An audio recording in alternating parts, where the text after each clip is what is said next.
Hello, hello, hello. How we doing?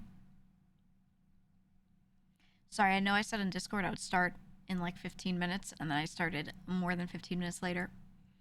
I was trapped by a woman in a call. Not trapped. I said, I have 5 minutes before I go live. My food just got here. You know.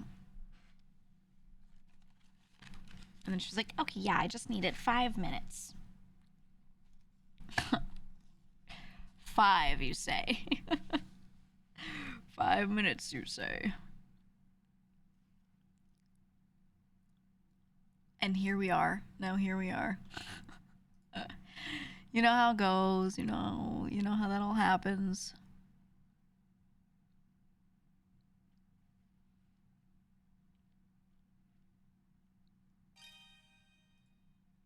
But anyway, we are at the very least live. Moo! Honestly, me too.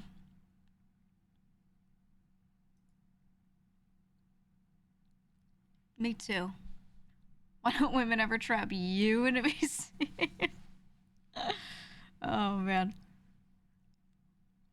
I need to start setting a timer. What I'll do is I'll set a timer on my phone. I'll be like, okay, here's your 5 minutes. I'll set the timer and I'll leave the phone on like speaker next to the mic. And then as soon as it goes, you know, I just hit hang up even if they're mid-sentence. That's what I'll start doing. You know, because if I don't have a stream to get to, I'll be like, I won't do it. But if the thing to do, I think that's my new strat. Pomodoro conversations. Oh yeah. I'm also eating my food still.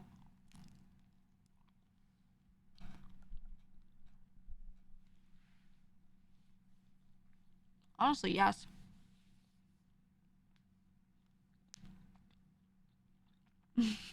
Charger subs per minute. You're so right. No, it was a more time sensitive talk, so it was fine. It was all good.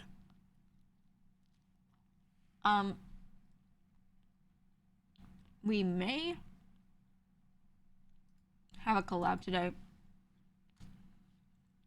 LM asked me if I wanted to do repo. He said, is 4 p.m. okay? Which I believe is PST, which means my 7. Which means 4 hours from now. I said, I think that's fine. But then 2 hours after that, I have a call I have to get to. I just have to get to it. So I will be... whatever I do, like, no matter what, I have to end my stream at or right before 9 to get to my thing. So that should be fine. 2 hours is enough for a collab. Very much so.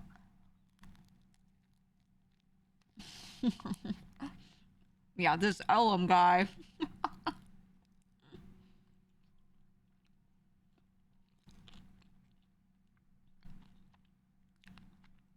I like playing shit with him because I can do my bruv accent.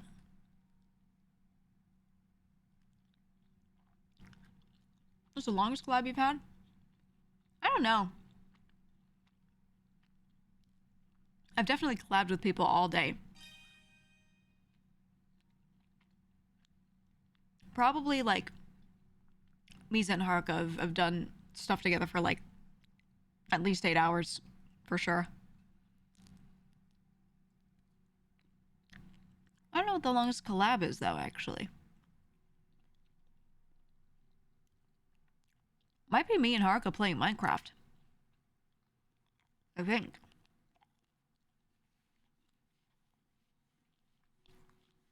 Me and Haruka and Mouse playing Minecraft, but specifically Bounce SMP. Because those were the days we were putting in, like, ridiculous hours on Minecraft. So, if I had to guess, it would be that.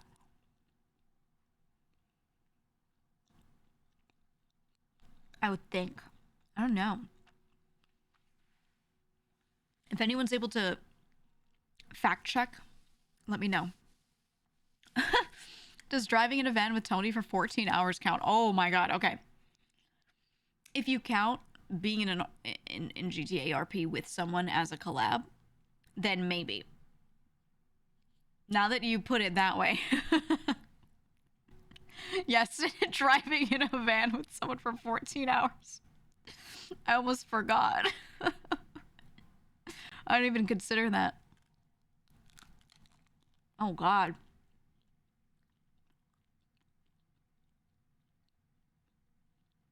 Maybe.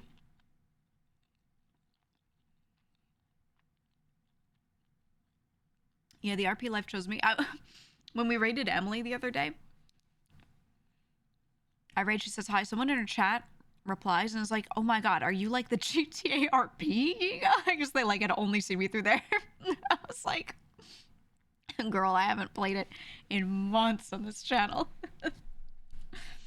I don't think it's been touched at all since August, except for like there was like one big RP day that I thought would be cool to stream, and then my computer was like dying, so we didn't even like get to really do it.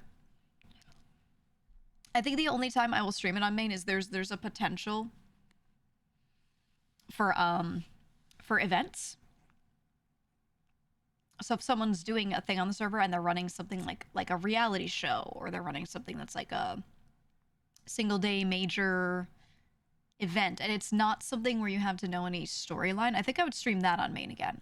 Or if, you know, if 5.0 comes out, then, you know, obviously I'm gonna go back to my ways, maybe not as strongly though, but definitely. Hi Barky, here for the podcast. He was making fun of, you know, he was looking at my channel, guys, yesterday, because I visited his chat, and he was making fun of my long starting soon screen. He was like, your starting soon screen is 25 minutes. But the thing is, dude, 10 minutes pass, I start talking, I'm probably eating, so I don't show my mouth moving, and I podcast. I like being a disembodied voice, because, I don't know, there's some sort of joy in it for me. I don't know how to describe this. I like being just a voice sometimes, instead of having a visual. So I've started extending my starting student screens if I'm talking on them and I'm podcasting. And then you know what I do? I show the model, and then I start podcasting again. There's no difference. It's so stupid. It's so dumb. I think I'm gonna use the normal model today as well. We've done the Monster Hunter model for a solid week. I think we'll do the other one today just for a little bit. Just to be fresh, you know what I mean? Yeah, couldn't be you. His community also lovingly tagged me in his chat and sent a clip of him loving this furry. So I just want everyone to know, this dude loves furries, okay? It's AI. Right. Don't worry, VTuber viewers, it wasn't actually a furry. It was just a VTuber with cat ears. It was a kimono, you know, for the knowers. But what's the difference, I say, right? What's the difference, man? Hunt week is over? Not really. We're still gonna hunt, to be honest. We're still gonna hunt. Anyway, this dude loves anime. I don't know if he does, but I've decided he loves anime. All right, thank you for 31 months, by the way. Thank you all for the resubs. I see you. You are seen and heard. You're doing great, pal. Yeah, no, it's gonna be hunt month. I don't want to burn myself out on. Thank you so much. Thank you. I don't want to burn myself out on hunting to the point where I do everything and then there are no event quests to do, and I like get upset because I'll get upset. Okay, if I open up the game and I'm like, there's nothing to do, I'll lose my mind. So I think we're doing all right. I think we're pacing. There's some people that are like, I expected you to be HR 5000 already. I'm trying to not rush it because genuinely, I put thousands of hours into Monster Hunter. I understand the joy of taking my damn time, so I'm gonna do that. I'm gonna do that. Okay, I'm not finished eating, but I'm finished enough. Finished enough. I didn't change the background. We're still on this one. Whatever. We'll just be in the tent. We'll be in the tent. That's fine. How's everyone doing, though? How we feeling? You're only HR 5? Well, hurry the fuck up. No, honestly, Hunter rank, you gain it very slowly in the beginning because it's all story tied. But then after that, it's like 1 hunt equals almost 1 rank.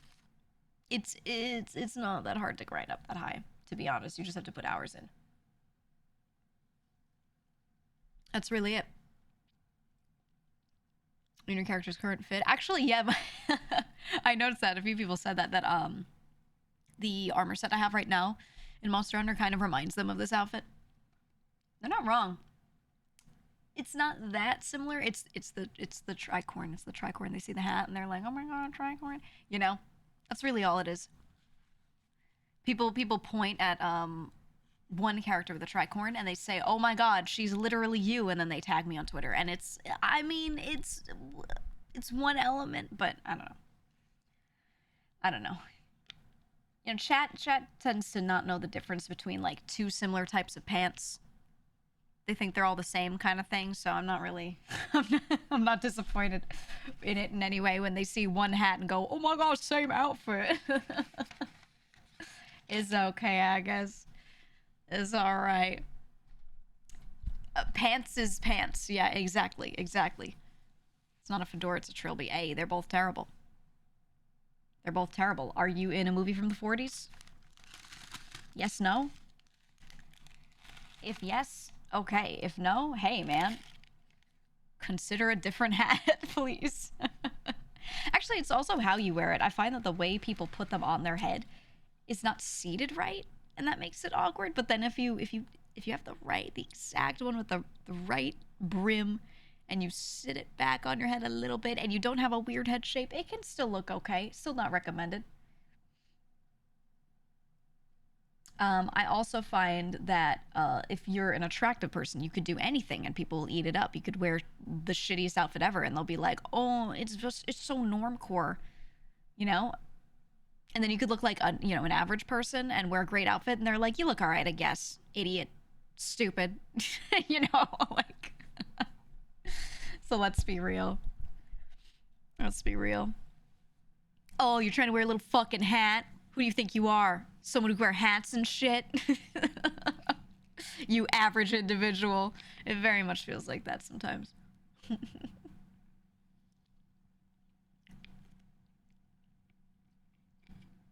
If we have YouTube Shorts, would normal videos be called YouTube Pants?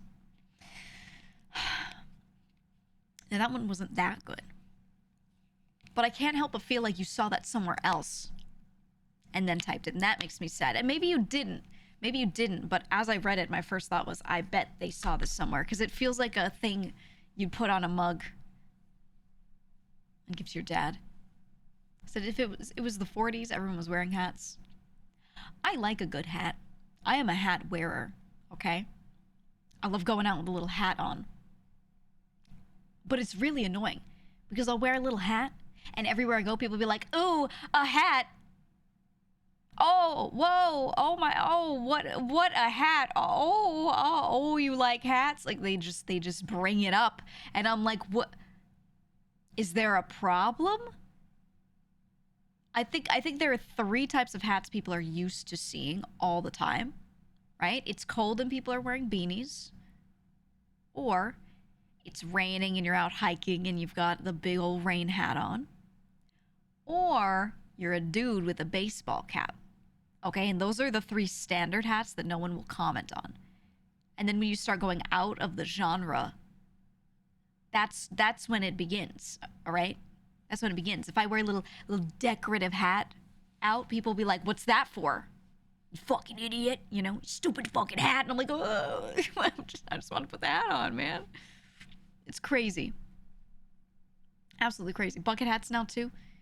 Yes, bucket hats, but you have to wear it with the right outfit. It has to be with athleisure or something similar, or they'll be like, ooh, you think you're so cool in your fucking bucket hat.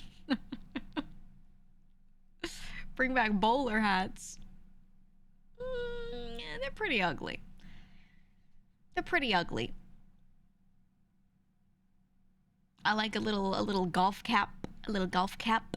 Something like that is okay. But if you wear it in America, people will be like, oh, Mr. European out here.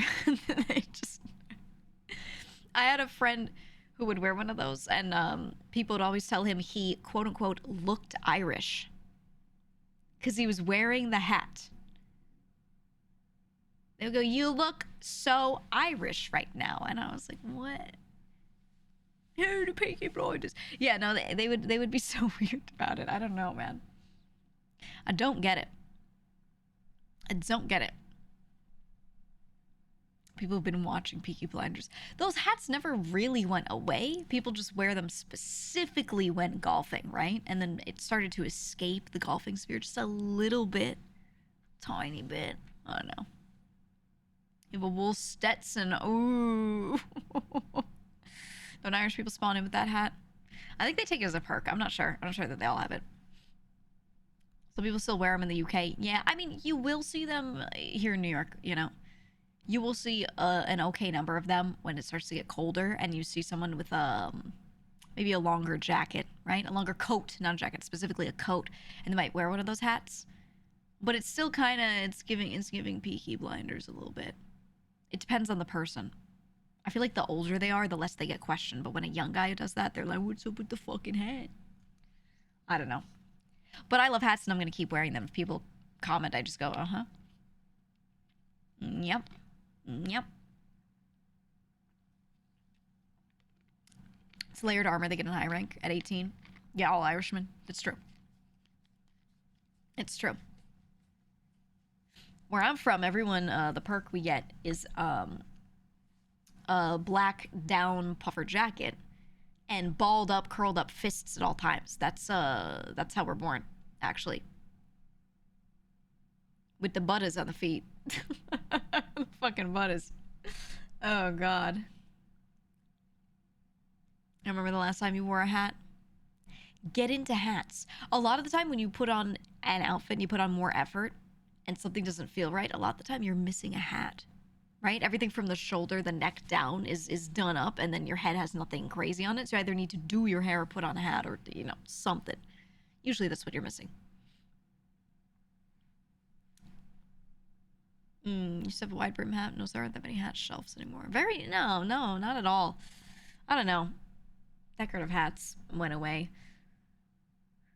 Whenever old folks in my family pass, and we start going through, you know, any clothing, hey, is there anything that anyone wants to take before we donate, whatever.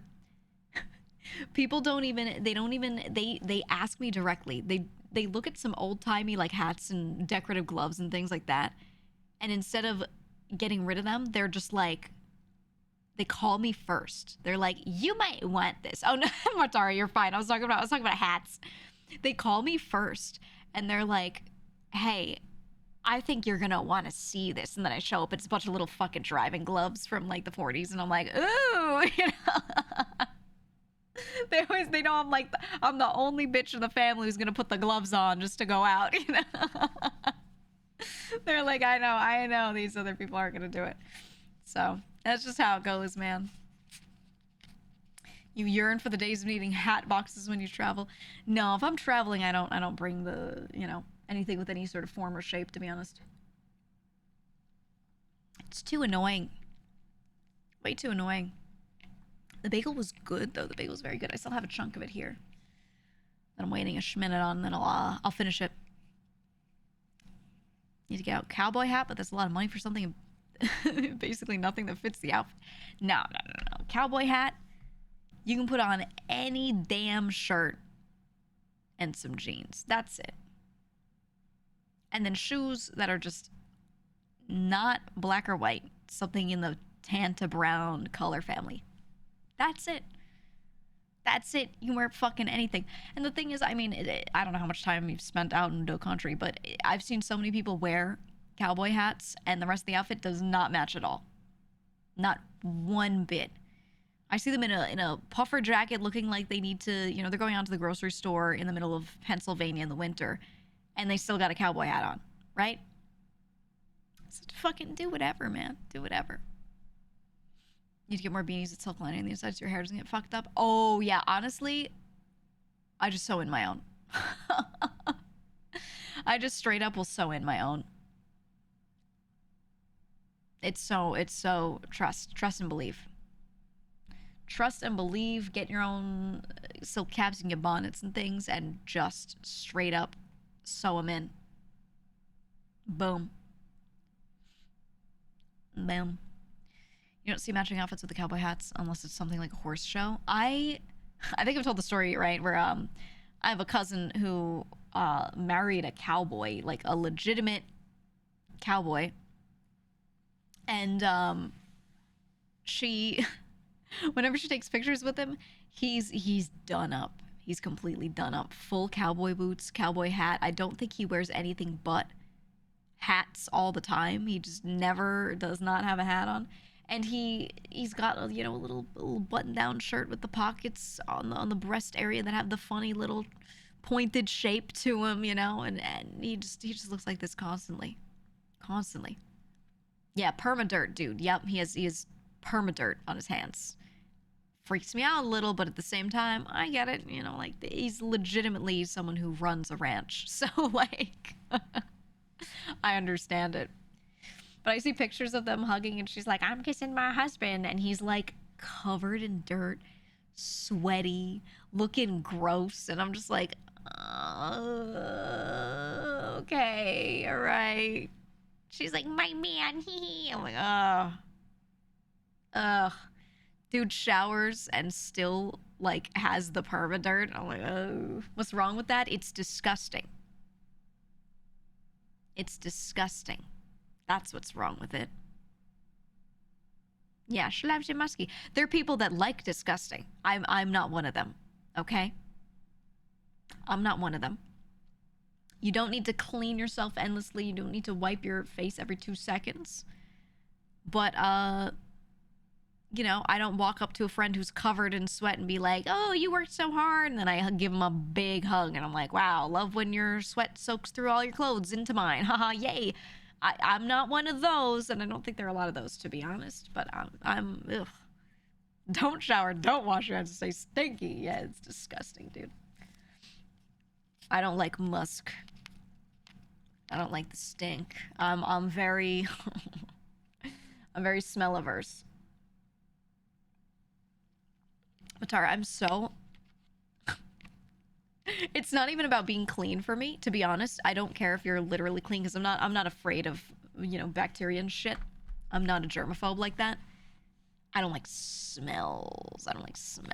And it's one thing if it's like this person has cleaned themselves and this is their natural smell, that's fine. But when it's like you smell like not your normal state, you are gross right now. That, no. No, I hate it. Disgusting. Mata needs to find a cowboy husband. Yeah, Matara, oh my god. I have to show you at some point a picture.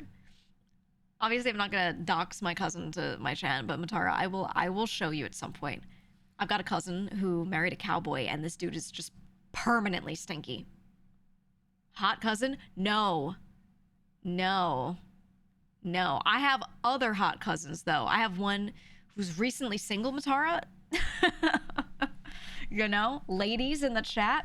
But no, the one that I'm talking about is my girl cousin who married a cowboy, and this cowboy that she married is so gross all the time.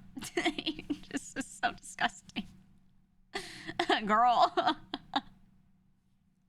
You would love it. No, the other cousin, the one who was recently single, you'd love him. He's great. I like cousins. He's genuinely like he's so cute, and I didn't realize, you know, like growing up, but we would go out places and he would get asked for his number all the time, like all the time, and I was like, it's like you don't realize it when it's your own cousin, you know, like you're just like, oh, it's my cousin's fucking whatever, you know, but eventually I was like, wow, like you are, ladies really do like you, huh? It's like, it like was just a realization that came to me. I was like, oh, okay, you know, because you're not affected by it, so you don't even see it, you know. I can marry and you would love my family. You're gonna be at a Christmas dinner table with literally 50 people.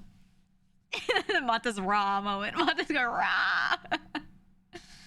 He has a great job and makes a lot of money, too. He probably, out of everyone in the family, makes the most money. It's insane. You know, it pisses me off sometimes. He has it all. He's attractive. Women throw themselves at him. He has a stereotypical, quote unquote, good job that pays him a lot of money. Nice family man. He is not a gamer. That's the problem. He's like this because he's normal. He's normal.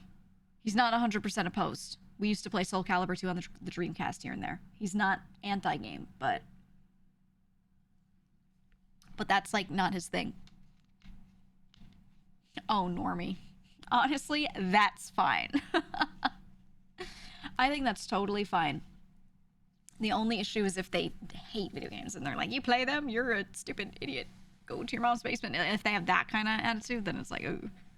Can you ask if he likes Ukrainian girls? I'm gonna text him. Hold on, where's my phone? I'm gonna text him. Do you like Ukrainian girls?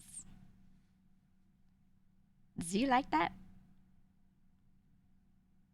I have this friend. He's gonna be like, I'm busy. I am working a 16-hour shift today. I'm very close with him though. He works very close by me, so I can just go see him. There are some days where he finishes work and it's very late at night, and normally he would just go home, but then I moved a bit closer to like where he works, and I let him know. I was like, hey, you know, I work late too, you know, like I end sometimes at like 9 p.m. And he was like, great, I often end my shift at 9 p.m. So I was like, oh, we should do shit. So sometimes I just go and see him at like 11 and we just like eat food. We eat like late night girl dinner. It's terrible. It's awful. We can take you to lunch when we're married. Can nanny the kids. I nanny all of my cousins' kids. I've done it so many times, man. Thankfully, so many of them already had kids, so like those days are kind of over. They're a little older, you know, so we're okay. But the number of kids I've taken care of that belong to my cousins is too damn high. Too damn high. It's insane. Do neither of you sleep? No. No. Nope. He doesn't sleep. I'm a person who never slept. I've always been a 4 or 5 hour sleeper. So even if I finish stream and I'm like, wow, that was a great day. It's 11 p.m. I've eaten. It's now midnight. What do I do now? Instead of me being like, I'll go to sleep, I'm like, let's find something to do because I have several hours in me still. You know? You don't Twitch much, and intended for certain audiences is killing me. Yeah, I have the tag on for significant profanity or vulgarity. I have that on because sometimes, some days, I get in a mood and I start cursing a lot, and I think that's PG-13 enough that I have to turn that on. Sometimes it's more than that. So, it is what it is. Yeah, why are the faction points not showing? I saw you mention that. Let me see if I can reload them. Hold on, let me just try reloading the undead one.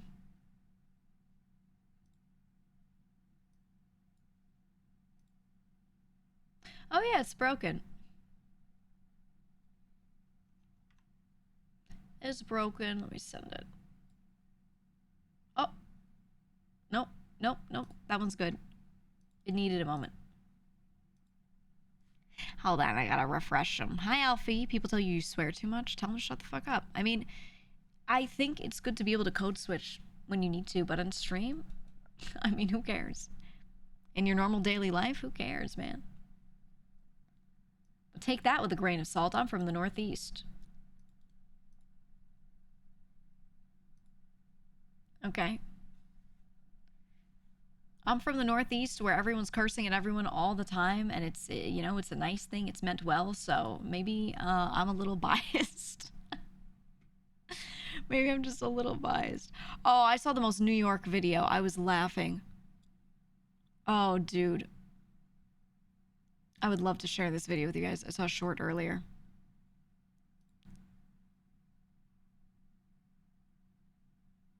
I was fucking crying. Hold on. I want to show you guys this one. In my opinion, it's a banger. I think it's a banger. It's just one short. And it kills me. It starts off like almost upsetting, but I promise what you think is happening in the video is not what's happening, okay? It takes a twist. Ready?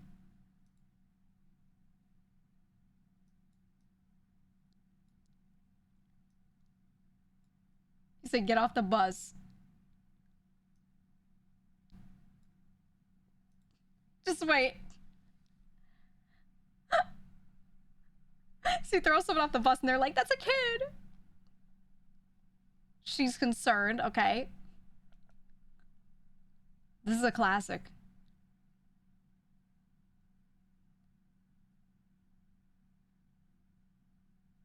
That's a grown-ass man. The disbelief. It's a man. It's a grown man. And he's wearing a kid's backpack and pretending to be a kid. Oh, I missed that video. It was a classic, dude. Oh my god. It's real and true, man. I mean, you do some shit in New York like that, you're like, yeah, that person's gonna pick you up and throw you off the bus legitimately. That's a grown-ass man. Oh, I love it. I love it so much. Suddenly the bus driver's a hero. Yeah. I mean, that's the thing is, like, in New York, the bus drivers, they will just throw you off. They will throw you out of the bus. That's it. That's it. Thoughts on congestion pricing?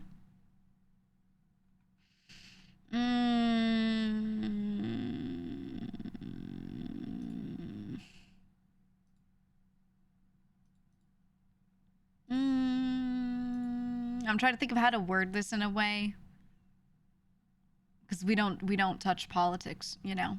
So I'm trying to think of the parts I do want to say. We're not going to mention anything that reminds us of any politics or anything, so hey, don't mention any of it. I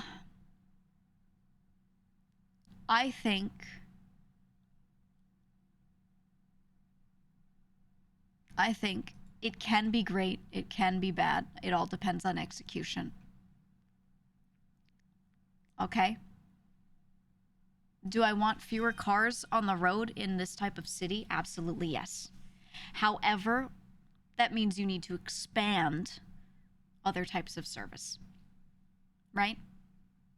And there are certain times where things are underutilized, and having congestion pricing and having more people go onto trains and buses makes a lot of sense. There are also times of day where it is not possible. You can't fit enough people on the train, and there are not enough trains going from one spot to another to even make it make sense. So, you know, exactly. You can't remove something and not replace all we made. Right. So there will be times where no negative effects are really felt, and it's a great thing. And there will be times where it's a terrible thing. So it's both.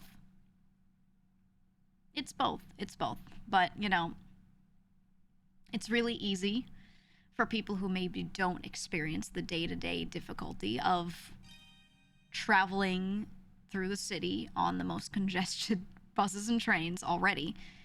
It's really hard for those people to look at things and understand how sometimes, for certain times, it won't be helpful. Good, but with growing pains. Not just growing pains, things that entirely fuck the system up, yes. When lines are down, there aren't good alternatives like the 7. Exactly. 7 train is a great example. Runs out through northern Queens. There are no other train lines or bus routes that really serve that area that could handle anywhere near that volume of people should the line break down. There's literally nothing. So it's not a black and white issue. I can't say I like this or I don't like this. There's a lot of issue with it. What happens if it breaks down? You can always take a bus down to another line and still get in and out of where you need to, but it can be so disruptive to your schedule. Sometimes going through those hoops, you might add 40 minutes to your commute to do that. You know, you might have to take a bus from your station to another station that takes you to the same, area that you need to go to. And it's going to be a 20-minute bus ride south, and then that train line is a little longer going in, so it's an extra 35 that you added or something like that, right? So yeah. I think it's a wonderful idea should the service already have been set up in a way where it could handle it and we're being underutilized, but it's kind of not at certain times. So, just saying. I do also think this type of city can absolutely have a lot of people shift workday. Instead of everyone being 9 to 5, you can have a lot more people be 7, 7 starting at 9. Starts just staggering work days would be nice. That is the thing that has been proposed, but you can't mandate that. That's up to companies to do. Now, some of them will do this in response. They'll see congestion pricing, and they'll go, okay, how about we allow you to come in when your meetings start at 12, and then you can stay late, or you could start earlier and stay through those meetings and then leave, as long as everyone has like a block of a couple hours in the middle where they can do their meetings.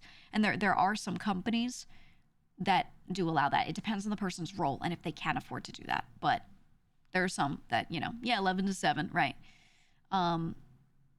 So that sort of thing is very, very doable, very possible.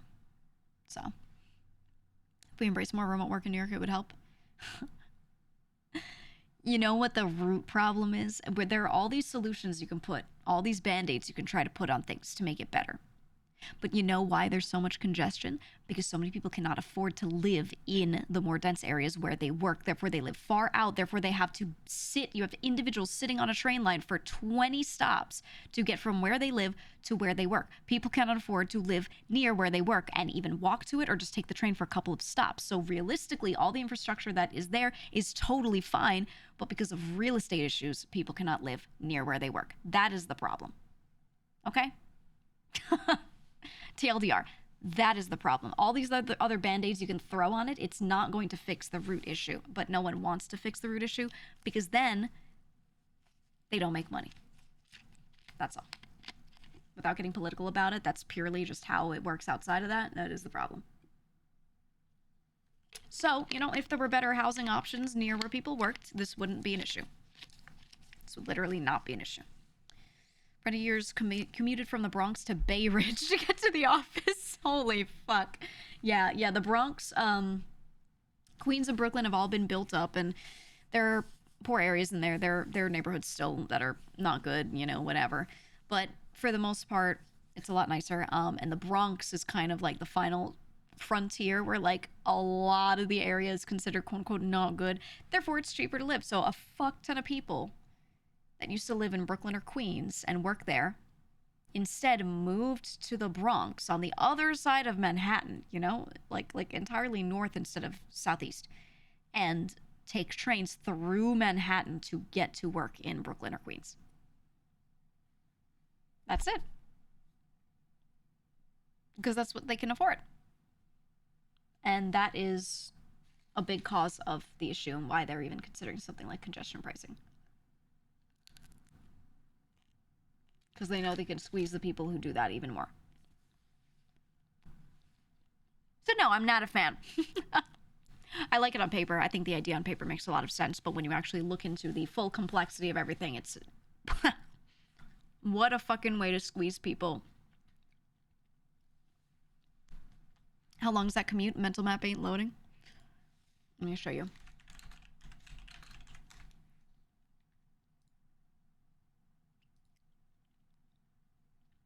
Let me show you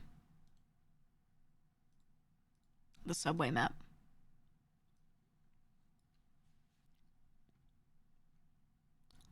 We'll get ourselves a nice subway map. Does this one even have the L train? Oh, yeah, it does. Well, no. Wait, this... oh, no, it does. Okay, this other one does. I found an old one that doesn't even have the L train on it. Okay. remember when we didn't have an L train.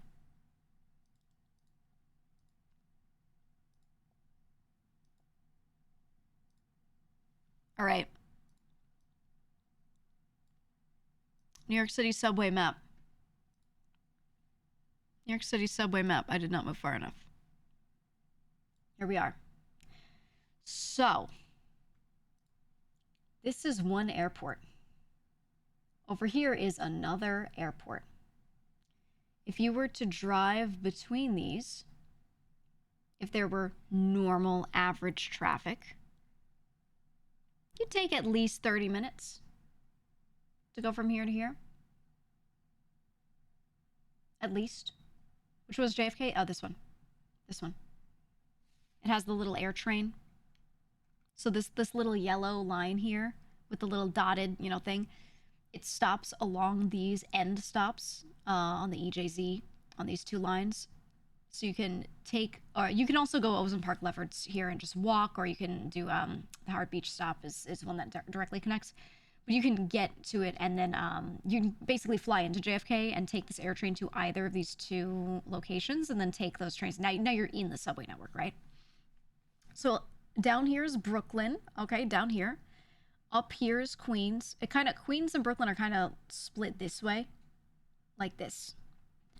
So Brooklyn is all this south area, kind of up to like the water right here.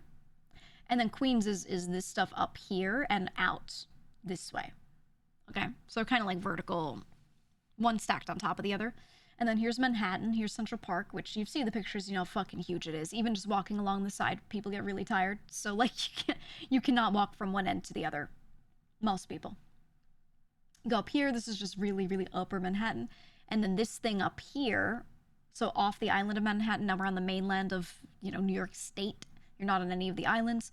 That's the Bronx, right? And then when you go past this, you get into New York State and you're out of the city. So the problem is, what I was saying is, there are a lot of areas here in Brooklyn that are not so great, areas in Queens that are not so great, especially this middle section here has a lot of not so good. And those are cheaper areas to live. That used to be larger and everything used to be cheaper, but the stuff closer to Manhattan over here has gotten more and more expensive and more built up, and people are getting pushed out and pushed out. A lot of them still work around here, though. So they would live out and out and out here. A lot of people moving out to the same kind of areas that are still cheap makes the price go up. And what a lot of them started doing, because the Bronx have historically been not great in a lot of areas, a lot of them moved from all the way here and likely worked around here. They moved all the way up to the Bronx. Okay? And the only way to get to from the Bronx down to Brooklyn or Queens is to take the trains up here through Manhattan and then transfer to go out to Queens here or out to Brooklyn here. So you see a lot of people in the mornings and late night that are on these three lines here, orange, red, and green, that are going straight down to connect to something to go out or vice versa. There's a fuck ton of people. No one can afford to live in Manhattan unless they have okay money, okay, or they live in some sort of subsidized housing. That still exists. It's just a lot more rare there. A lot of that kind of housing, a lot of the projects and things are out in Brooklyn or in areas of the Bronx. So because the areas that are easier to live in monetarily are so far from each other, and the train lines keep them, separated the way they are, then that means that if those people work in one but live in the other due to money reasons, and, that's the only job they have to go through all of Manhattan. And that just costs the same as going a couple stops, because your fare is not by how far you go. You just swipe one fee to go in. So it's low cost for them to live here and go there. It costs them time, but monetarily it's the same. So it's a no-brainer that a lot of them will go and do this. No zones. If my fare is $1 and I swipe my card, I pay that $1 to enter the train line, the train system, and I can exit anywhere. I could sit on the train and ride it for hours and then get off. That is just how it is. So it's not costly for the individuals to say, you know what, my job in Brooklyn is still great. I want to keep my job, but I can't afford to live in this area. Rent's going up. I'm going to go to the Bronx. And then they travel this far every day. Because then they don't have to buy a car. They can still stay in a place that has good buses and trains and things. So they're also great bus systems. So a lot of these lines go horizontally out, but buses take you vertically a lot of the time through Brooklyn and Queens. They have these loops that they do. There are buses that go in and out of Manhattan. You're saying, why don't they have trains straight from the Bronx to down here? Oh, you mean like this area? There's nowhere to build those train lines. The water here, the gaps that you have to cross are very large. You really, the way the river is, you really can't build underneath and do tunnels under this stuff. It would not work well with the way the riverbeds are. And then if you're trying to build over, now it's more bridges and things. You can't go here. I don't know if you guys know what island this is. Anyone know? This is a name you might have heard. This is Rikers Island. They're not building any bridges near there. Okay. This is a prison island, okay? It's a high security prison. They're not building a bridge going over this. Okay. You have these bridges here that a lot of people drive over. You got Throgs Neck and GW.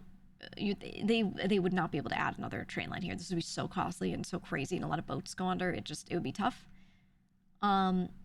Maybe through here they could utilize some of these lines. I really doubt it. I really doubt it. This is for other stuff. I just don't think, I think it's too costly.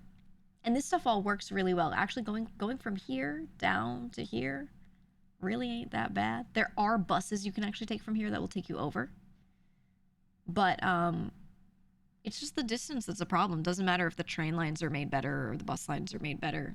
It doesn't fucking matter. Subway transfers from the Bronx when you stop in Manhattan. That'll get you to Queens. Yeah, there are ways you could do it. NY's Alcatraz. Yeah. This is basically New York's Alcatraz. It's a good way to put it. It is. But that's kind of the issue. Can you explain Yonkers? I moved upstate from out of state, and tax forms are like, I swear to God, if you made any money in Yonkers, you better tell us. It's just, it's up here. So when you're in the Bronx and you keep driving north, Yonkers is a bit up the water here. And as you can see, this train line, this little dotted line here, goes up to it. So this is the subway system. There are still normal trains that go out to other areas. So New York Penn Station, you can take the train out to Jersey, you can take the Long Island Railroad, you can take the Metro North. That could take you all the way up this way to Connecticut, or you could go all the way up this way to, Yonkers and beyond. So this is just the subway, which is the intercity subway lines, but there are proper trains that take you longer distance out in and out of the city. And there are people that don't even live within any of this system here. They live further out, and they take those trains into Manhattan and then transfer to subway and go. So there are people who have even longer commutes, but usually they have a little more money, and they want to specifically live in a suburb, and they'd rather take a longer train that was just kind of like more direct, doesn't stop as much, and just do that. So, yeah. Where did I come up with all these names? A lot of them are old Dutch names. Manhattan is actually the name of the island from way back when that island was still owned by Native Americans. It was like the Manhattan tribe that lived there. Where's Cardi B from? I'm pretty sure she's from the Bronx. I don't know what area. Let me see. She sounds like she's from the Bronx. Where's Cardi B from? Oh, she's from Washington Heights, where it's a High Ridge neighborhood. Oh, yeah. She's from the Bronx. She's from the, like, closer to the water area. Yeah. That makes sense to me. But yeah, so TLDR, a lot of the reason why they're adding congestion pricing and everything is just because they want money, but also it's not really going to fix the baseline issue. Things are going to stay congested because people need to get to work. And really the problem is that people are getting on the train here and then riding it all the way down here. So people have like high utilization of the train lines for long distances. Whereas ideally they'd live here and then work like here, right? So they'd take it like 8 stops instead of like 20 something, you know? That's the dream. The number of people that work in Manhattan and then all live out here is really high. There aren't that many people working, right next to where they live. It's just not a thing. It's just not a thing. So that is the TLDR. That is the TLDR as to why, it just, it don't work out right now. And they need to change shit. They need to change shit if they want these things to be different. Based on listings, I could afford to buy a 1,000 square foot condo or studio in Manhattan. It's going to tell you that, but then when you look into it, when you talk about buying a condo or an apartment in Manhattan, the pricing is usually okay, but then there are HOA fees for the buildings that cost more than what that monthly pricing is. So if they tell you that this 1,000 square foot studio costs $400K, and you're like, that's a lot for the space, but it's in Manhattan, so that's really cool.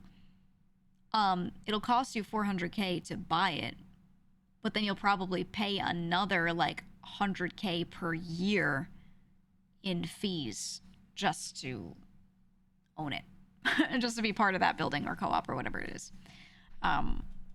Yeah.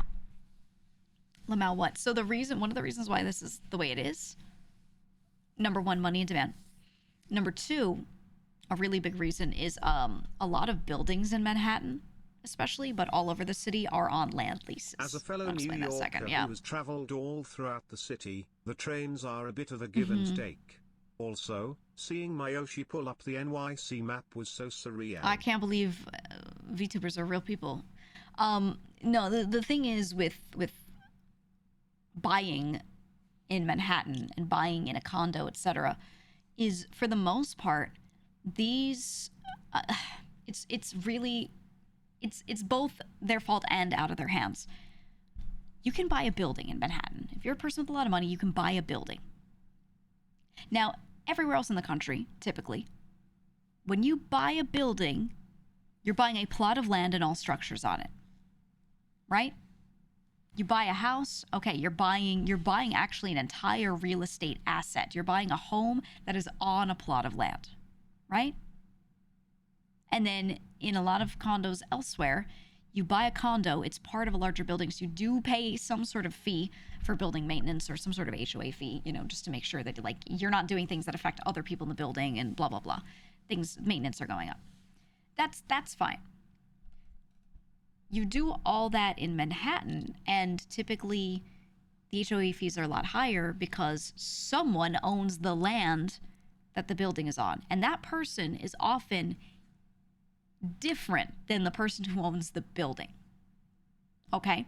So there's a landowner who owns the land that a building or multiple buildings are built upon. And yes, this is typically old money. This is typically families or people who have owned this for forever and just never wanted to give it up. And what they would do is they would lease the land and let someone else build a building on it and have a legal agreement that that person owns the building, but they don't own the land. So they need to pay a land lease to own and operate a building on their land. It is the same as when you have a building and you rent a storefront in it to run a business. It's that, but they're doing it from the land level, right? So that means that whoever owns a building and is renting it out needs to charge enough from their renters, or if they're having people buy condos in the building that they own, they need to charge these fees, these HOA fees and things, to cover the land lease.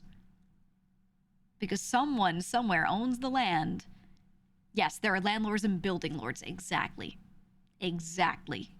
When you buy a condo in Manhattan, where you're renting, you're paying money to the building lord. And that building lord often has a landlord who literally owns the land that they have built upon, and they are paying that guy as well.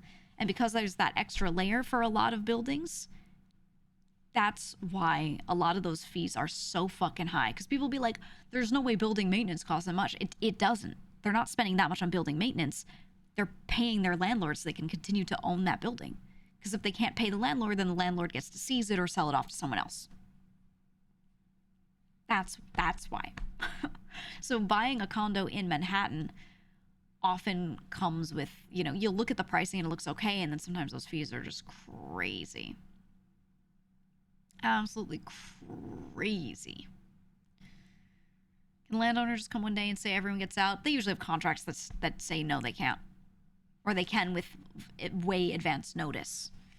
Typically no, though. Typically no. Typically the landowners don't even want to deal with that. They don't want to kick everyone out. They don't want involvement. They just want to collect their money. And they're just like, yeah, I want other people to operate the buildings on it. I don't want to deal with it. It's basically, if you're born into a situation where you get to be a landowner, in Manhattan, you have forever passive income. You just have forever passive income. Because all the stuff that's happening on that land is stuff that you don't even own and operate typically. You literally don't have to deal with any of it. You just collect your money and make sure the taxes for the land are paid off because of that. And then you hire teams and you hire legal people, whatever, to go and hunt people down, make sure that's happening. And it is, yeah, free bits. Free bits.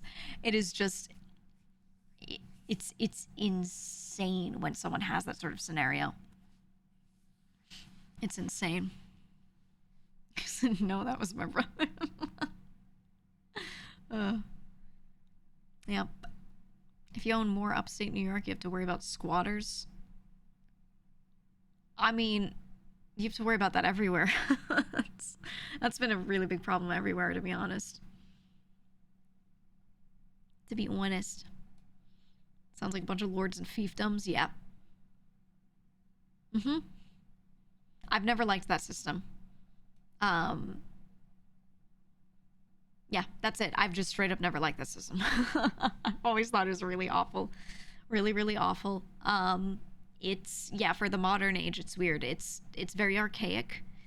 But I also understand how you can't just kick someone out who already has a thing. Hey, I know you own this land, but you have to own and operate all the buildings on it now. Put all your money into it and change your entire lifestyle. It just won't be changed, you know? So it's one of those things where I'm like, oh, what can you fucking do? What can you fucking do? Sounds similar to a leasehold in the UK.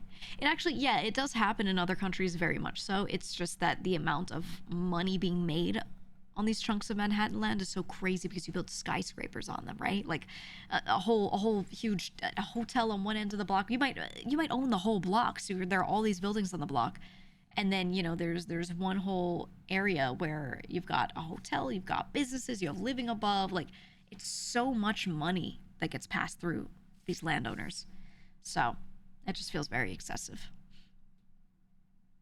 Very excessive. Freeholds, yeah. yeah. There are even a bunch of towns in a lot of states called freehold, because that's what they were, yeah. That's why you bought a square mile of real estate on the moon, getting in early for that sick passive moon-based income. The final frontier, man. If you don't want to run it, just sell it. Why would you? I mean, don't ever make this a moral issue, because if you were in that person's situation, you do the same shit. If someone was like, hey, you own this land, you don't have to own any of the buildings, your legal team will take care of everything, so you don't even have to think about it, you just collect your money. And then someone's like, grr, I don't like that you do that, sell the land to me because you don't want to deal with the buildings. You'd be like, no. Too fucking bad, brother. I already own it. Like, literally no one would do that. Yeah, morals do not win ever. And I agree with you, but we got to stop saying the word should. Like, really, people should just blah blah blah. Okay, but they won't. Like, the word should needs to be used less, I think. You'd sell chat out for a Costco hot dog. Oh yeah. Oh, yeah. People always would, man. And you know what? I am a firm believer that you, individually, should always do what makes sense for you. And if there's a system that lets you do that, it's not your fault it's there. It's okay to just do it. Faction redeems chat. Thank you. Situations sound like people in the Midwest owning farmland and then leasing it out to other people to farm it, basically making a passive income. That is exactly what it is. Yeah, it's just land leasing. Here's my land, I own it. You want to use it? Okay, I still want to own it, so I'll just lease it to you. It's that. which again, that situation started very early. I mean, this is one of the first cities like ever, and it's the biggest East Coast city, the biggest city in the US in general, really. And you know, it was just a thing that started so early and was the norm. It's so old, the system, and it's always been like that. And things like that, you really can't rip it out from people, from under them. You just cannot. You just look at it and say, okay, how can we make sure this doesn't happen in other places, or how can we regulate it a little differently, right? You like to think most people are decent, but any system will be gamed. Yeah, everyone will game every system. Everyone will min-max absolutely everything. And you need to go through life, in my opinion, knowing that and believing that, and not sitting there in shock and disbelief every time people game a system, because people are designed to do what's best for them and what's best for their people, their families, their friends around them. That is just human nature, and that's normal. And when people sit there in despair and they're like, I can't believe the world is like this, and I can't believe people don't do everything that's right on paper all the time, I'm like, they've been like this since humans developed, so why would it change now, you know? You just got to go through life knowing that that's the reality, so you don't get dicked over, right? That's really it, man. So yeah, don't buy one of those Manhattan condos. Could do a TED Talk on Tragedy of the Commons. Hey, Tragedy Commons is my most favorite topic, but yes, I agree. That's why I don't go into the topic too much, because then it starts leaning into stuff that I don't talk about on the channel much. Well, that's my favorite topic. I reference it all the time. Someone in chat will be like, I think I'll just do this thing, and I'll be like, no, it's the Tragedy of the Commons. I start bringing it up. I delve into it. I'm just like, no, it's an example of it right there. I'll just throw this bottle in the ocean. I'm just one guy. What's the problem? You know? I love it. I love it. No, don't fall for it. Oh, man. A wise man once said, be kind with people, be brutal with systems. Yeah, yeah. Honestly, a great example, video games, right? Every time a thing is exploitable in a video game, people will exploit it. That's normal, and that's the nature of people. And I'll see people get up in arms, and they get so mad about the morality of the situation. They're so pissed. They're livid, right? They're like typing essays on Twitter and in YouTube comments, and they're like, grr, I hate that people don't do the right thing, quote unquote, the right thing. And I'm like, hold on. They acted in their own self-interest, and they did the right thing for them. They did the right thing for themselves. You should expect people to do that. You can hope for them not to. You know, maybe a great person would think of others and go, I'm going to do the right thing for the group.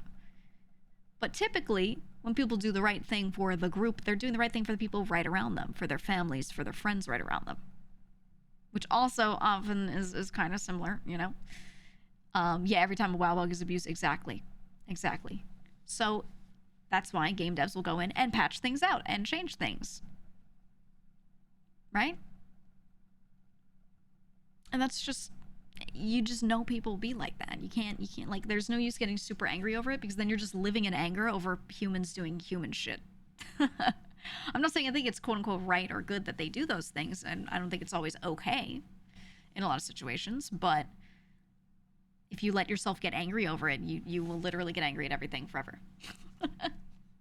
You're getting angry at the grass growing toward the sun. Why doesn't it grow in the other direction? I want it to be in the other direction. Well, it always grows toward the sun, so don't get mad, right? It's just a thing that happens. It's natural, and you can be upset about it, but, like, stop getting so mad, you know?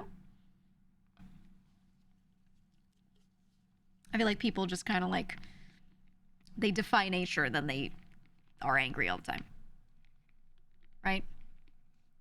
You know, someone who gets visibly angry when he finds out people pay for OnlyFans content.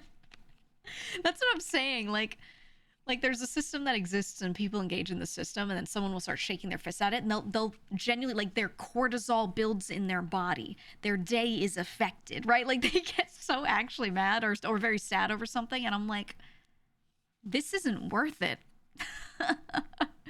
Right? Like, none of that scenario where that person gets emotional over this stuff is worth it. Not saying that their baseline ideas are wrong or their opinions are wrong, but that's not the question. The question is like, should you even let yourself feel that way about it? No. No. I see it all the time when people get mad at something a content creator did. They're up in arms. They're freaking out. They're like, put this guy in jail. He was mean to someone, you know? And I'm like, you're disconnected from this. Just like, calm down. Don't get physically mad over this. But then also, where's that energy when people right around them in their communities do bad things? Not there. You know what I mean? So, it's just kind of... it's one of those things, right? One of those things. Me waking up sad because people on the other side of the world that I'll never meet are dealing with something bad. Yeah, and that's the thing. Like, it's good to stay educated on these things, to know of them. If there's a big situation where you get a chance to be influential, you get to be influential because you know about it. That's fine. But to, like, live your days in sadness over these things, it's not worth it for you. It's not worth it for you. You know? OnlyFans is the free market at work. Hey, let's not mention political parties. Ready? Watch this. Boom. Stop it. But yeah, it is. It is the free market at work. That's it. That's why I'm a very like, hey, if people buy a thing on the internet that someone's selling, you can't get mad. When people are like, I can't believe they're selling that girl's bathwater and people are buying it. Anytime anyone has any hustle and is working, I'm like, yeah, yeah, get your bag. You know, you figured it out.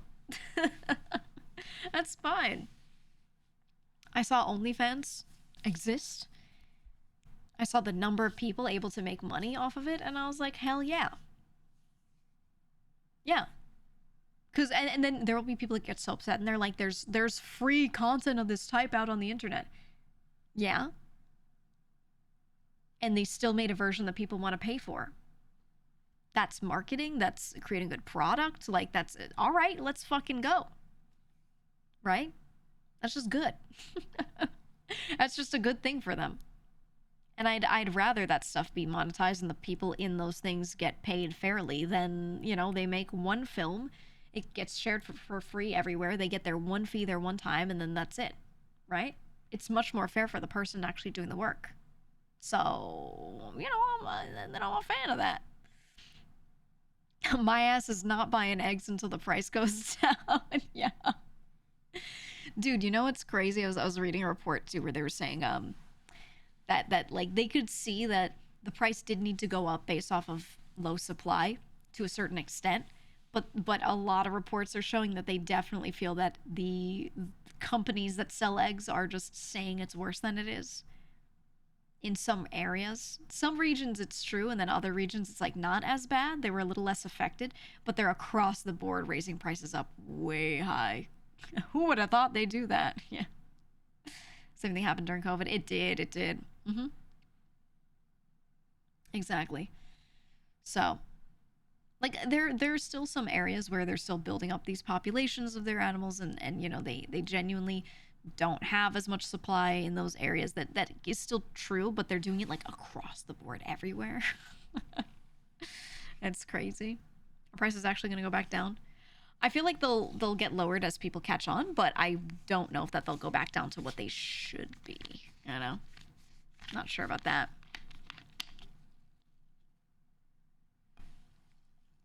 I don't know about that.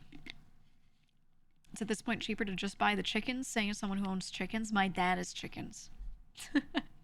He doesn't really have much of a yard, but he has chickens. And he does exactly that. He got them a couple years ago. So if I really need eggs, I can go out there and be like, hey, it's time. It's time. Chicken mention. Same thing happens when there's a fuel price spike the price never comes back down. Yeah, I just don't think it will. Why would they? From their perspective, why would they, right? You think it would help if Americans stopped taking the protective layer off the shelf so they stay fresher longer? That can't happen. The sanitary conditions in the factories and the mass production machinery and all these things are dirty. And it's better if the end product is pasteurized. It is. TLDR. There are other ways things could be done, but the industry isn't built that way, and they'd have to change all their infrastructure. They'd have to have more people physically handling a lot of things instead of machinery. So instead, to keep it up to standard for safety, they do things the way they always did, mass produce. It's not the same cleanliness standard in the factory as a place that doesn't pasteurize, but then they pasteurize at the end, so it does end up reaching that cleanliness standard. Definitely. I'm fine with it, personally. I'm fine with it. Find a local Amish farmer. You need to live near Amish people. That depends on where you live, but if you can, honestly, yeah. Yeah. US doesn't have same standards as EU. People in the US think that not pasteurizing is like, can be quite unclean. People feel the same way the other direction. I think both are valid so long as they're done properly, to be honest. To be quite honest. Pasteurization has saved countless lives. Yeah, very much. Very much so. For sure. For sure. People need to work win-win, I say. Yeah, but no self-respecting farmer who has, like, you know, all sorts of machinery and equipment to get these eggs produced without people will just be like, yeah, I've decided to stop pasteurizing my eggs, keep my shit cleaner, hire a bunch of people to come in and physically grab them, do all the processing by hand instead of with machines. Like,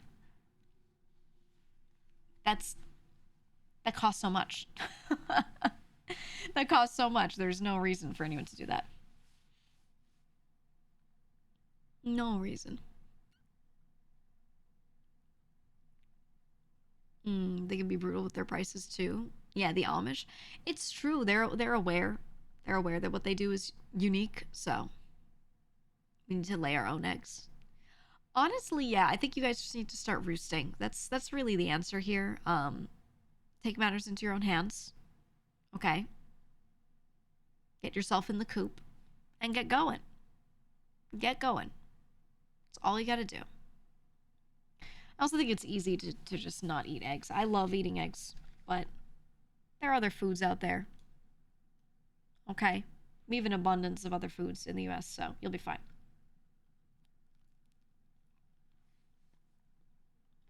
You'll be fine. You want quails to have little quail eggs? They are tiny, right? Tiny.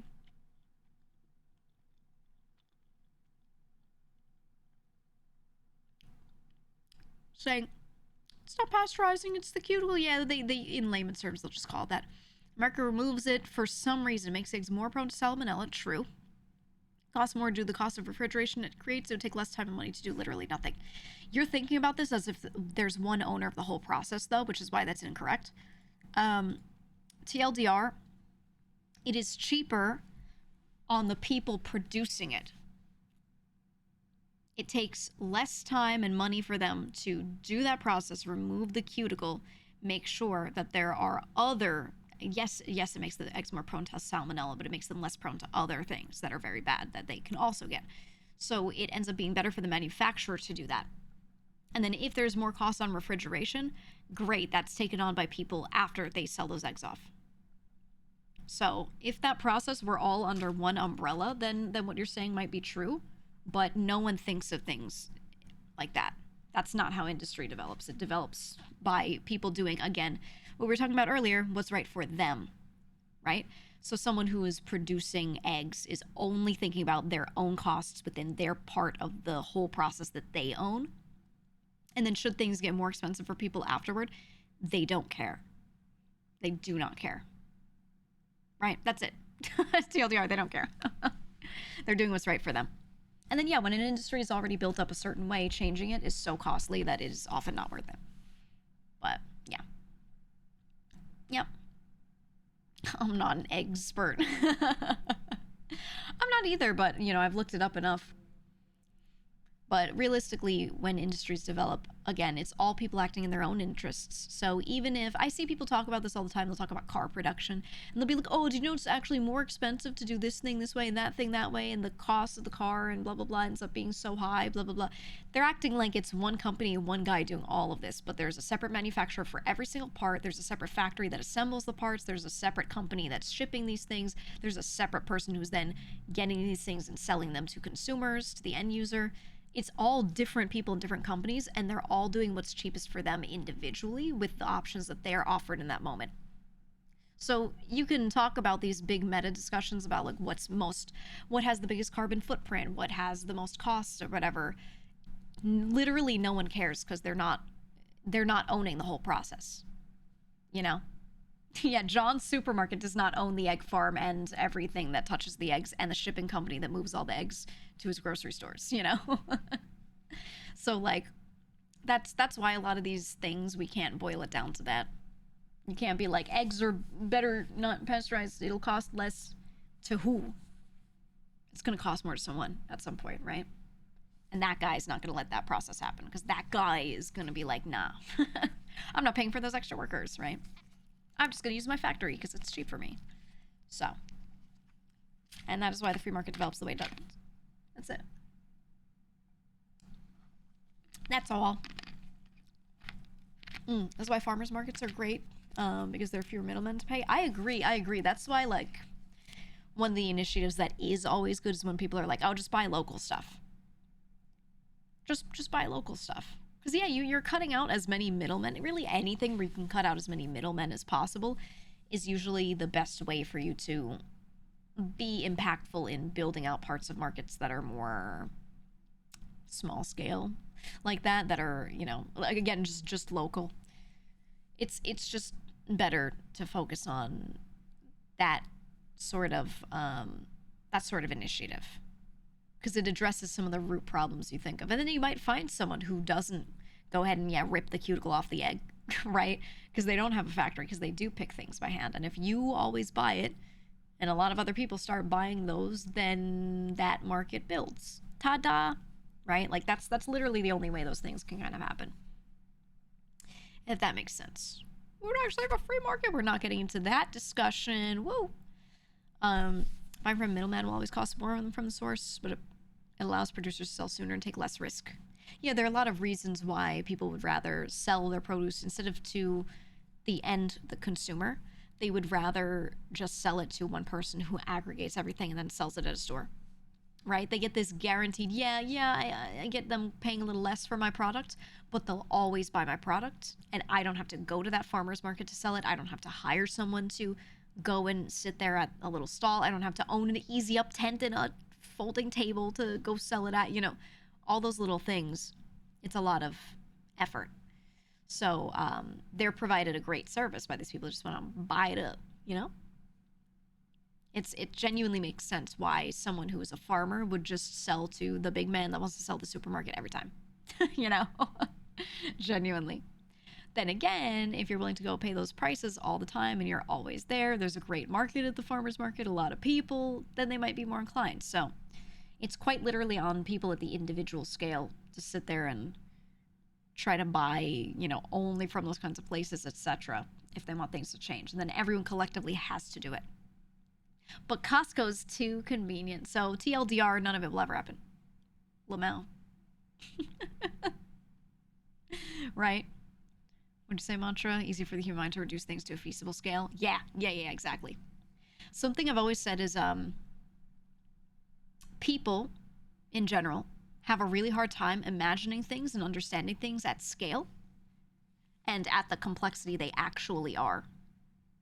And this is why, on the internet, I think most people should not try to get into giant meta discussions about egg prices and why they are what they are, because nothing is ever what it seems. Everything is always more complex and higher scale than it seems, and you are going to have a hard time imagining it at scale. That's fine. And that everyone does. Everyone does. That's just normal, Yeah, you're going to miss too much context. And then if you really want to be educated on this thing, you're going to have to spend a month reading about what it takes to produce eggs. You know what I mean? And like, you probably work a retail job and you're not even in that industry. Like, go read a book, you know what I'm saying? You know what I'm saying? Like, it's okay to be interested in these things and talk about them a bit, for sure. I love reading up on some stuff and writing about it, whatever. But, you know, we gotta go into it knowing that there's gonna be a lot of shit we don't know, right? No, I mean, those discussions often devolve into pure speculation. Mm-hmm. Always, always. For sure. Suddenly everyone's a political analyst and also a farmer, yeah. Yeah. Exactly.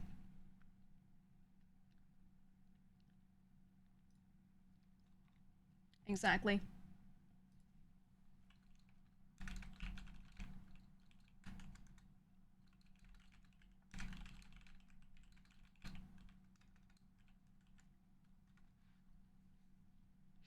This also explains why people believe in conspiracy theories. Complex systems sometimes produce counterintuitive results. Yeah, I think, you know, maybe I'm too nice. Maybe I like to give people the benefit of the doubt. But when a lot of people fall to conspiracy theories and a lot of craziness in the world, you know, and a lot of things you hear online that are just like, it's very not true. I think a lot of it doesn't come from these people wanting to be bad, wanting to be mean, malicious, whatever, like anything insane like that. I think a lot of the time it comes from they don't understand. The thing that is trying to be delivered to them is complex, so it's been watered down and delivered to them in a way that isn't true, and now they're you know, believing the wrong thing. I think it's just really like, it's that, or a complex thing is explained to someone and they only really grasp a portion of it, and then they hear a little bit of what they want to hear or what they don't want to hear out of something, and it just goes crazy in their mind, right? Yeah, we're all stardust trying to do math, but we're really bad at it.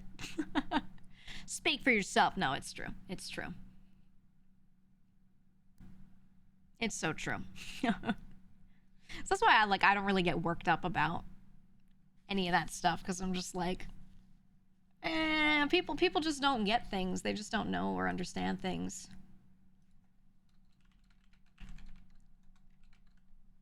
They just don't know, man.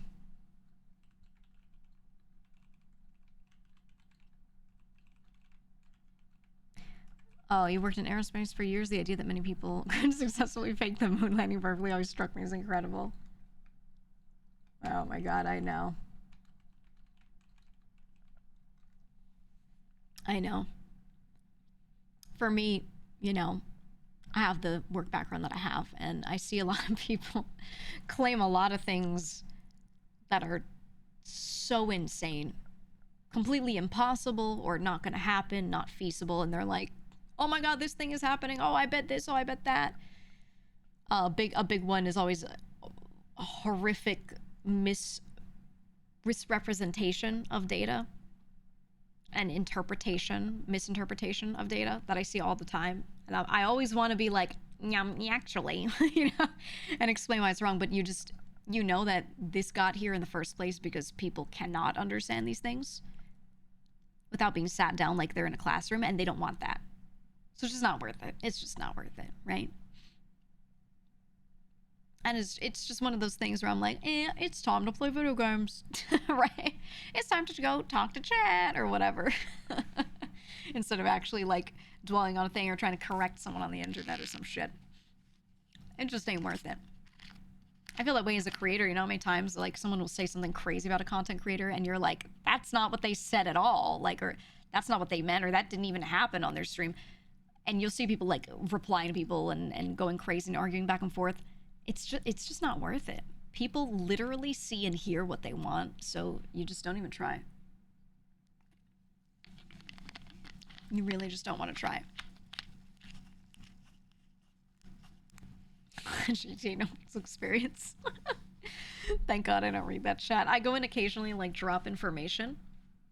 Or if I hear outside of that chat that like people were being a certain way, I'll like go in and give a reminder. But if I were moderating that chat myself, I probably would have nuked it 20 times over. You'd understand the world a lot better if it was explained to you in API documentation format. Yeah, if only, if only. If only, man. Yeah, F this I'm out moment. Yeah. I've spent a lot of time having like scenarios presented to me. A friend will be freaking out about a thing that's happening in the world, or something is happening between some creator, and they're like, oh my god, I can't believe blah blah blah. They're going crazy over it, and I'm like, you should just like go for a walk. You should. And I don't want to be like, just do this forehead, but that really is what it is. I'm like, how about you just close your browser and open a video game, man? How's your Steam backlog doing? When's the last time you touched that game you didn't finish, or those 20 games you didn't finish, right? And I hate to water it down so much, but I feel like that's really the answer for a lot of people. It really is. They just, yeah, how's your sleep, right? Right? Hey, would you like an extra sleep when you wake, an extra hour sleep? When you wake up every day, do you think, wow, I should have slept an extra hour? Well, there's that hour right there, you know? So, I just try to remind people to stay grounded, as they say, and go the fuck to bed, or, you know, hang out, chill out. It's wonderful. Backlog is more well-fed than you. Oh, it's crazy, man. It's crazy. You know, I saw on Twitter some people were discussing that they think GTA 6 is going to cost $100. It's been quoted somewhere that GTA 6 is likely to be a $100 game. And I saw so many people complaining about that it's expensive, but more so not about the game itself. They're like, that makes sense for this game in particular. The amount of time and effort and sales, whatever, for this game. But they were upset that it might set a precedent for other games. And they were like, how many other games are now going to go up in price? They're going to go from 60 to 70, 70 to 80. You know, like, what does this mean for the industry? And I'm sitting there and I'm thinking to myself, you know, not everyone does this, but a huge amount of gamers already buy so many games and don't even play them all the way through. Maybe if games were costing more, it might cause a shift where people would just buy games that they will actually play. Yeah, they might stop pre-ordering. It might push things further in that direction. Not completely. I think people still spend their money irresponsibly no matter what, but it might help. It might help, or it might maybe cause that discussion.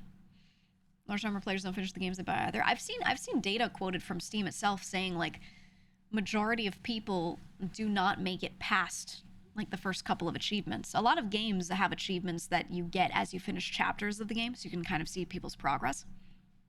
And there's so many highly sold games where people only have the first 2 achievements, first 1. A huge percentage of people. And you can see this when you play a game on Steam and you get an achievement. You can see how many other people have that achievement. So if that achievement is one that you get from beating the game or getting halfway through or something like that, just go to those types of games. Look at those achievements and look at the stat that they give you on how many people own the game but have not gotten there. It's crazy. Yeah. It's like YouTube video watch time charts. where for the first 30 seconds you have a lot of retention, but it's this sharp drop off. And after the first minute, you have 40% of viewers for like the rest of the time, slowly, gradually dropping off. That is normal for a YouTube video. I can actually show you. It's the same thing for gaming. People love to start things and not finish them. Let me find it. YouTube Studio. I'll even go to a video that like performed well if I can. You see rare achievements for mid to end game things. Yeah. Yep. It's crazy, man. It's crazy. If you look at end game achievements, there's often a minority of people who bought the game. It depends on the game, but I feel like a lot of the time, only like 15% of players actually finish things. It's insane. Here.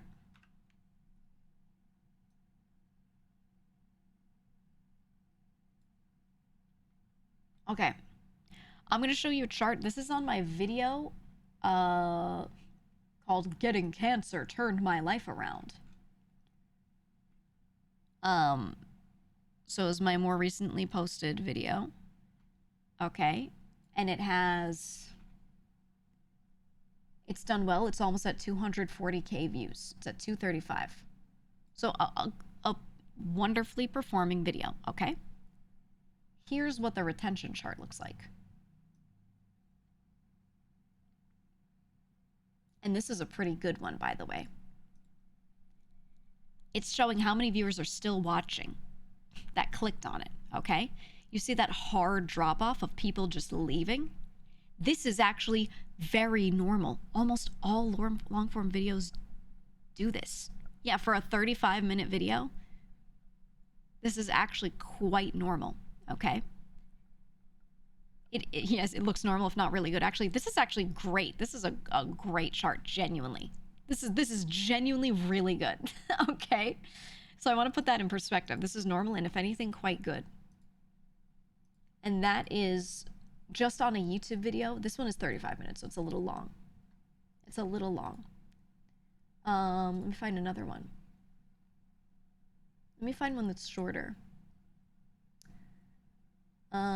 I have the one with Michi. It's at like 217K. 22 minutes. Actually, let's do this one. Short Girl Problems with, it's a video where I'm sitting there talking to Mouse. It's 17 minutes. So it's a little bit shorter. This one has a very similar drop off, but because the video is shorter, you see it, you know, the chart is like not quite so wide. Or compacted, rather, widthwise. Boom. So, same thing. Right? Same thing. Huge drop-off. And midway toward the end, you got a third of people watching. That's really normal, actually. That's incredibly normal. This is how people are on YouTube videos. Now, if they're like this on YouTube videos that require no input of their own, they can just leave them on the side and just watch them or mildly listen to them while they do something else. That means it's going to be way less for gamers. Okay? All right? So that is normal for a thing that takes no effort from you. You don't have to physically do anything. You click on it and then you just sit there, right? So now, when you go ahead and consider the people that play video games and it takes effort from the person. Now,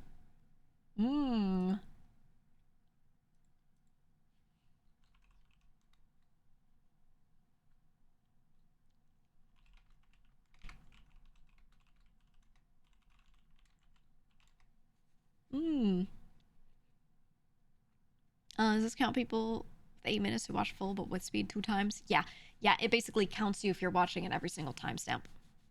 Yeah, I mean, that was stayed above 33% for half of it. That's great. It is great. It honestly is really good. Like, my videos do well. They do well. Anything where you get more views than you have subscribers is like a good benchmark for saying, okay, that video's doing pretty well. Even if it does less, like, that's all right. But if you have, you know, 50K subscribers and your video gets 60K views, that's pretty damn good. So for me to get, I don't even have 100K on YouTube yet, and for me to be getting a lot more than that is kind of crazy. So I'm very glad that it's, you know, that's like that. My YouTube does real well. That being said, YouTube videos don't earn much money at all. Those videos each, I get like a couple $100s for them. You got hundreds of thousands of views and you get a couple hundred each. Woo! Literally pay my editors and my thumbnail people all that more. Even if I did it myself, like if I did all the other stuff myself and I just had an editor edit it, it's still like just enough to offset the editing costs. Depends on, no. Depends on the video, but usually no.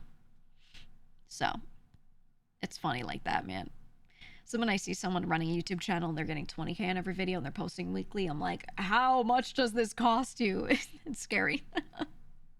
It's genuinely so scary, man. Goes to check if I'm subbed on YouTube. Yeah, go to the YouTube. Go sub to it. I want to get my play button. We have the main one. We have a highlights one, which is like, you know, just the simpler from stream stuff. We have the VODs channel that is all fully caught up now and being posted chronologically and has the alt channel. And then we have the clips channel. So, yeah. Yeah. You need to make that Stanley money. Yeah. We should do a me reacting to Stanley Cups videos. Video. We should be doing it. Connor, I heard Connor say that sometimes he loses a lot of money on some videos. Yeah. It's the nature of things. You don't make a lot of money from YouTube at all. Yeah, I thought YouTube helps with discoverability. That's what it is. It's like, it's other value. You will not one-to-one make money off of it. You will lose money on YouTube. However, you will keep yourself relevant in another spot, and some of those people will then buy your merch when you advertise your merch, or they might go to your Twitch channel to watch you live and do things like that. So there is indirect value for that, which is nice. And then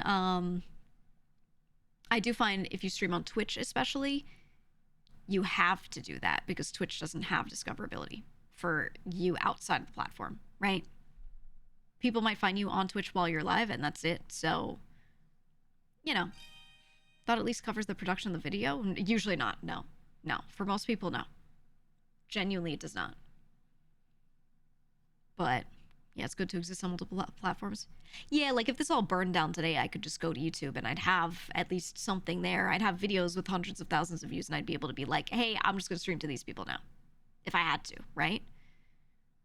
And that's kind of what everyone should do. But even when I was sitting around and hanging out with people in the Twitch Creator Club for VTubers and I was doing my AMA, Nyla, one of the staffers, people were asking things about growing and he's like, look, you know, I love Twitch. I work for Twitch. I'm here. I love it, everything. But the nature of the platform is that it just works for itself. You know, you can grow on this platform on your own.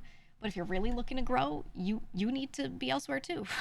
You know, he was like, that's just the way the platform works. It does its function well, but its function is not advertising you outside of it. That is not a function of it. So, you know, you've got to do that. And he was very honest about it. So that's just how it is. Is it all burning down? Not at all. Not at all. Nope. Twitch should make a way to cross-share from the platform. They do. They have ways to do that already. People don't utilize them. So. Also, like, what does that even mean? Because I could make a clip on here, and then I could post that clip everywhere. I can make a clip on here, and I can post it on Twitter. I can post it whatever. I don't have to download it. I could just share the clip link. I could use a link shortener to make it look short and nice and then share that on other platforms. And then it'll embed the clip with the little Twitch player and people could click on that and they could follow me from there. That's on the user if they want to do it that way. But when you share things on other platforms, typically you download the clip and you post it in their player, you know, so that it's a more seamless experience. It doesn't have to load the embed, all those little things. So I think no matter what Twitch does with that, it won't change anything. It won't, you know. I don't mind having to use other platforms. I think it's a sign of a healthy community when it exists in other spots and not just being platform dependent. So personally, I like that. Yeah, TikTok doesn't play well with embedded stuff. Exactly. That's why you see TikTok compilations and individual TikToks posted straight to YouTube all the time. It's just easier to share it there in that way. So that's just how it is, man. That's how it is. If anyone on YouTube knows there's no clips in Japanese, so try to make some for learning English and video editing. Ooh. Yeah, no, I speak English. We make things for an English audience. That's it.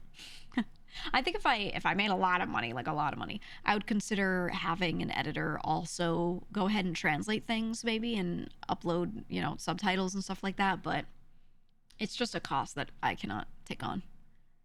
Straight up. Would it be worth it or profitable, even to a small extent, to upload your full Twitch VODs to a channel on YouTube? I do that, and I think it is very worth it because you don't put a lot of effort into it. You can, but you don't have to.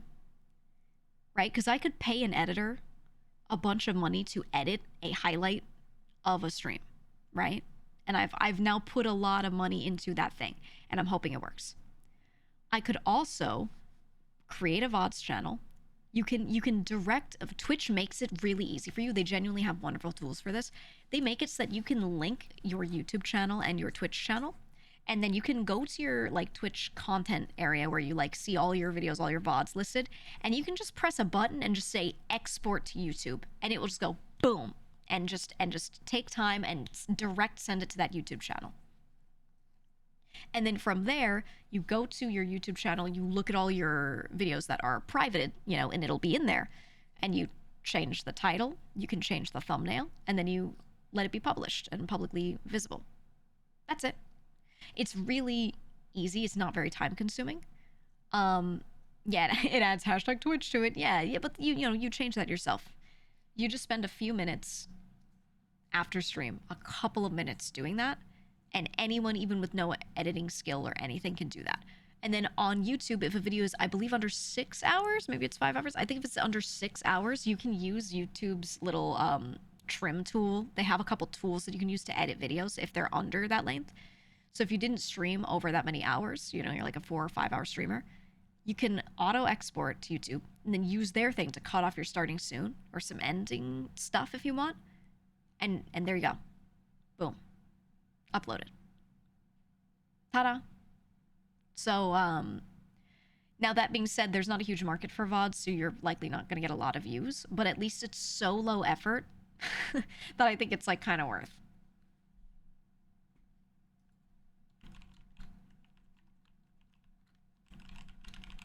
Hold on, answering a DM.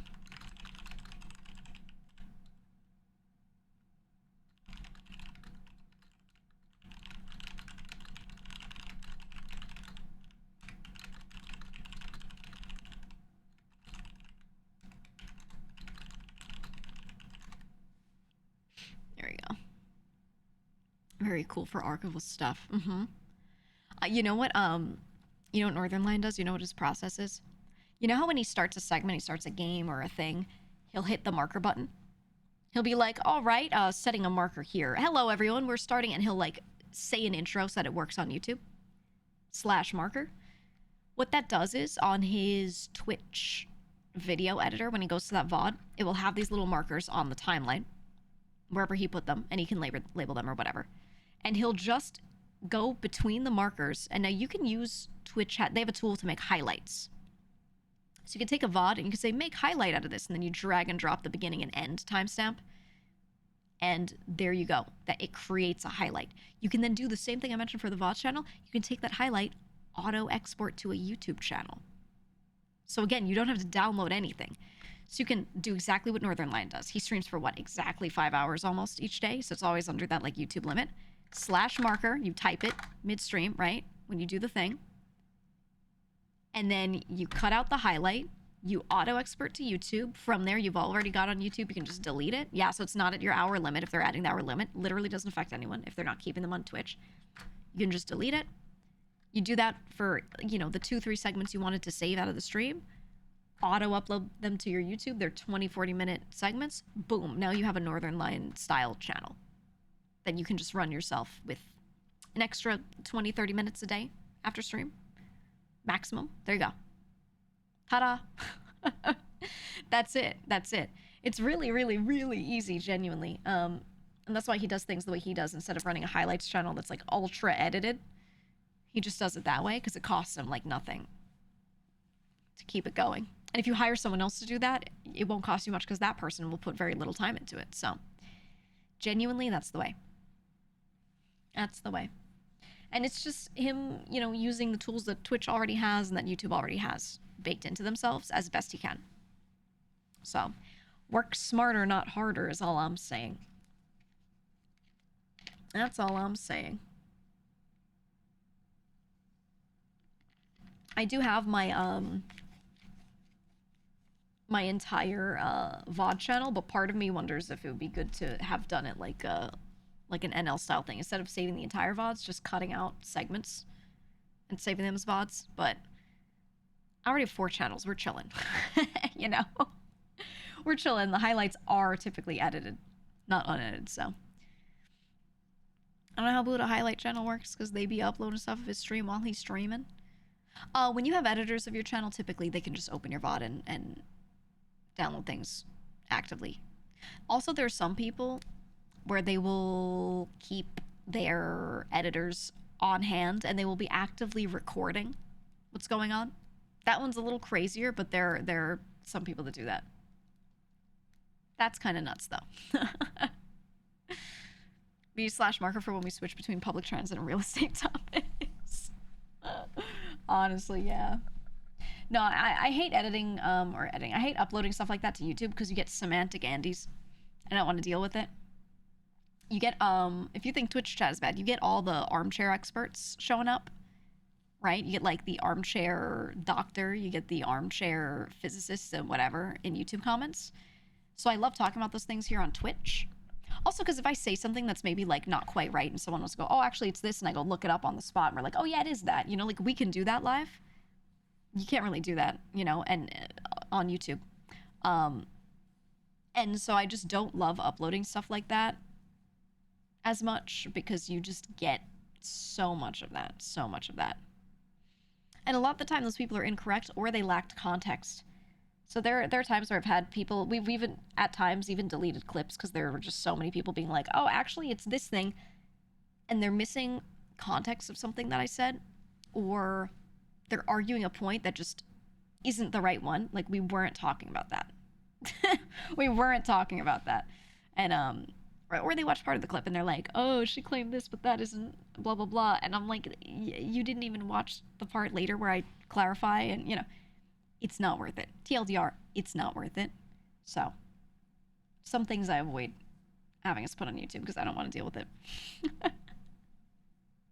Thanks to my editor for sparing his mental energy to try and think about and analyze what people will and will not be annoying about on the Clips channel. Thank you so much. Thank you so much, you poor thing. You poor, poor thing. Your favorite type of YouTube commenter is ones who think it's a stream chat and leave like 10 comments asking why no one's talking. Oh, dude, I have had so many where they're just leaving comments as they go. And so I don't mind if people do a long comment and they timestamp it, right? So sometimes people will keep one comment going and they watch the video, and as they watch, they'll be like, at, 8 minutes 34 seconds, yeah, agreed on this topic, blah blah blah blah. They're just saying what they would say if it were live. I don't mind that because it's just one long comment. I'm usually not reading all that, but okay. And then they have timestamps, so if someone wants to read their comment, they can understand what they're replying to. Okay. But yeah, there are people that type out, they're watching it, they're 2 minutes in, they're like, yeah, I agree with this thing, blah, blah, blah, hit enter, comment saved. And then they get to 4 minutes. I don't know if I blah, blah, blah, and they just, oh my God, 8 comments from the same guy sometimes, right? Like, yeah, it's their whole internal monologue as they're watching the video out in comment form. Oh man, I don't even know what to do with that sometimes. I really don't know what to do with that. I just, like, do I delete it? They don't even, like, mean it poorly most of the time, so I'm usually just like, maybe I'll just leave it? I don't know, but usually, when people see that, they downvote them because they're just like, wow, that looks really annoying, so whatever, I guess it's engagement. I don't know. I don't know, man. I just tend to leave it. I'm looking at my Clips channel right now. I think because we've been so Monster Hunter focused, it's been so chill. Comment section has been chill. Genuinely, people be like, oh, gaming YouTube is so toxic, gamers are so toxic, blah, blah, blah. I actually think when you're just talking about games, people aren't that crazy toward you. they're a little always, because it's the nature of things, but they're kind of chilling. They're kind of chilling.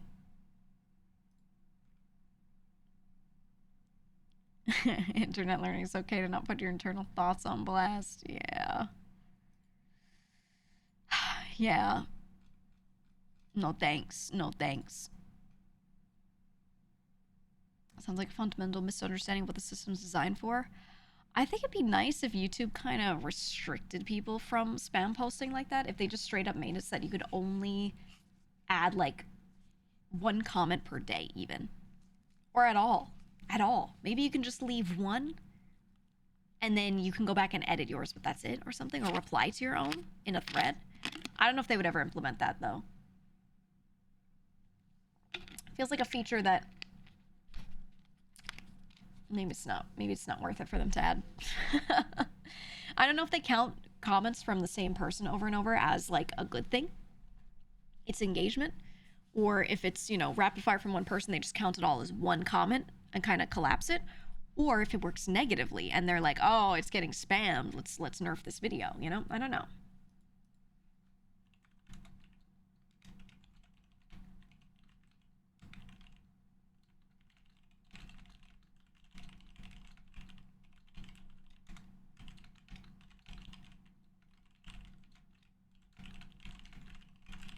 Okay. That YouTube has a system, kind of. It's about the amount of likes they get in time frame, or it goes to the bottom of the comments. Usually when things get pushed lower, it's more so... They don't get pushed lower unless people are disliking them. And you don't see the number of dislikes, but when you see a comment with a bunch of likes and it's like in the middle or the pack, or it's like lower down, it means a lot of people disliked it. It just doesn't give you the count of that. You don't see the exact ratio. I've seen that a lot when someone like disagrees with a thing I'm saying. They'll be like, I think she's stupid because she said blah blah blah, right? It'll have like some likes from the people that are like, oh grr, yeah, but then it'll be moved really far down and you can tell like it has a lot more dislikes than it has likes. So even though it looks like you do see one positive number that looks high, it's, you know, it's like almost like the Reddit up and down voting system, I feel. Not that it's calculated the same, but it's similar. Which honestly, I think is a better system. Up and down voting instead of it all just being positive. Nucky, what are you doing? Oh, hi Nucky. He's in his cat tree next to me. I have a small like round cat bed cat tree thing. And he just grabbed my arm. He just attacked my arm. Are you attacking me, huh? Yeah, lick yourself. Pretend you're not attacking me. Trying to act like he wasn't doing anything. Sort YouTube comments by controversial. Yeah, I genuinely, like, hate a lot of things about Reddit. One of the things that I hate is that you can specifically go looking for controversial stuff. I understand why. So they have top, which is literally whatever has the most positive likes. They have best, which is the best ratio between being liked and not being downvoted. They have new, and then they have controversial, which has the most like even ratio, or like most liked and disliked, right? I personally absolutely hate that they have that sorting option, because then it just causes people to sort by that and go find more shit to argue about. But at the same time, that's probably a great thing for the platform, because I assume people love seeking that out, and it's like really unhealthy, but that probably keeps people on the website, right? They read one thread, sort by controversial on that one thread, and then start just arguing, and now, yeah, they're engaged and they're staying on the website. So it's probably really good for the site, but I hate it. I think it's so awful, genuinely. Personally, I'm a believer that, like, if something gets downvoted a certain amount, or super controversial, maybe not so controversial, but if something has a very negative ratio, it should just get auto-hidden. Boom, it should be gone. I like that Twitter makes it so that there are, like, automatically hidden replies. You can click a see more thing, but if something looks like a bot, or someone said something that was like kind of reportable, right? They scanned it and they're like, ooh, they dropped a word they shouldn't, you know, et cetera, it just like auto hides it. I like that. And they still make it so you can find it, so it's not full censorship, of course, but it's still like, you know, by default, it's not thrown in front of you. So I kind of I kind of prefer that, to be honest. I think that's nice. But you know, you always ride the line of like you don't want to like full censor people, of course, but you also don't want people to have to be subject to all this stuff all the time, right? So it's good to have some sort of balance. So I don't know, but yeah, I hate that. I like a lot of YouTube's tools, honestly, for it, and that they have the hiding of users. I think my favorite thing is you can just hide somebody. You can be like, hide from channel, and they get to feel like they're still commenting. They see their own comments on your videos when they leave them. So they don't know that they've been banned, but you can shadow ban them. Like, no one else can read their stuff, and it goes away for you as well. And then in perpetuity, when they try to comment on more of your videos, it's auto-hidden. They won't feel like it is. It won't look like to them that it is, but to everyone else, they won't see it. So I'm a fan because at some point you've got to prioritize your damn health, right? So I like that. I like that. Twitter's been borderline unusable the past few days. Oh yeah. I mean, I still use it because I have what's it? I have myself sorting things out, filtering things out, so it's only by people I follow. But yeah, my Lucky, can you stop? Can you stop? Can you stop? You can't eat that. Sorry, he's walking in front of me.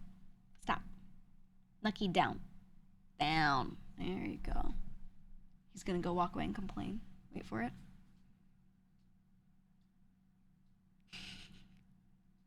He walked straight out of the room. Look. I have like a little chunk of my bagel left. And I pushed him away from it, you know? So instead of like going back to the cat tree right next to me, he walked completely out of the room, and I know he's gonna go sit elsewhere and start yelling. Typical. Typical. Anyway, yeah, Twitter has been really not usable for me as well. I want to use my Twitter a lot more. I want to be more active on it. But I always have to check and make sure that a lot of my stuff is curated. So I have myself, you know, only looking at when I look at my feed, I click home. There's For You and following. I click on following. I am never getting recommended shit from people that I'm not following, you know. And I just have I have a bunch of my stuff curated like that. There's some people where when they post things, I really love what they post. I want to see what they post, but then they also retweet a lot of things that's totally unrelated to them and their content. It tends to be like political shit and things that I'm not going there to find. That's not where I'm going for, you know, that kind of thing. I'm not there for it. And you can go to people's profiles and you can mute their retweets. So a lot of people are in the habit of doing that. And I just go ahead and just mute their retweets, and then I only see the stuff that they actually post. And typically most of those people, they retweet stuff I don't want to see, but their actual posts are usually fine. So there you go.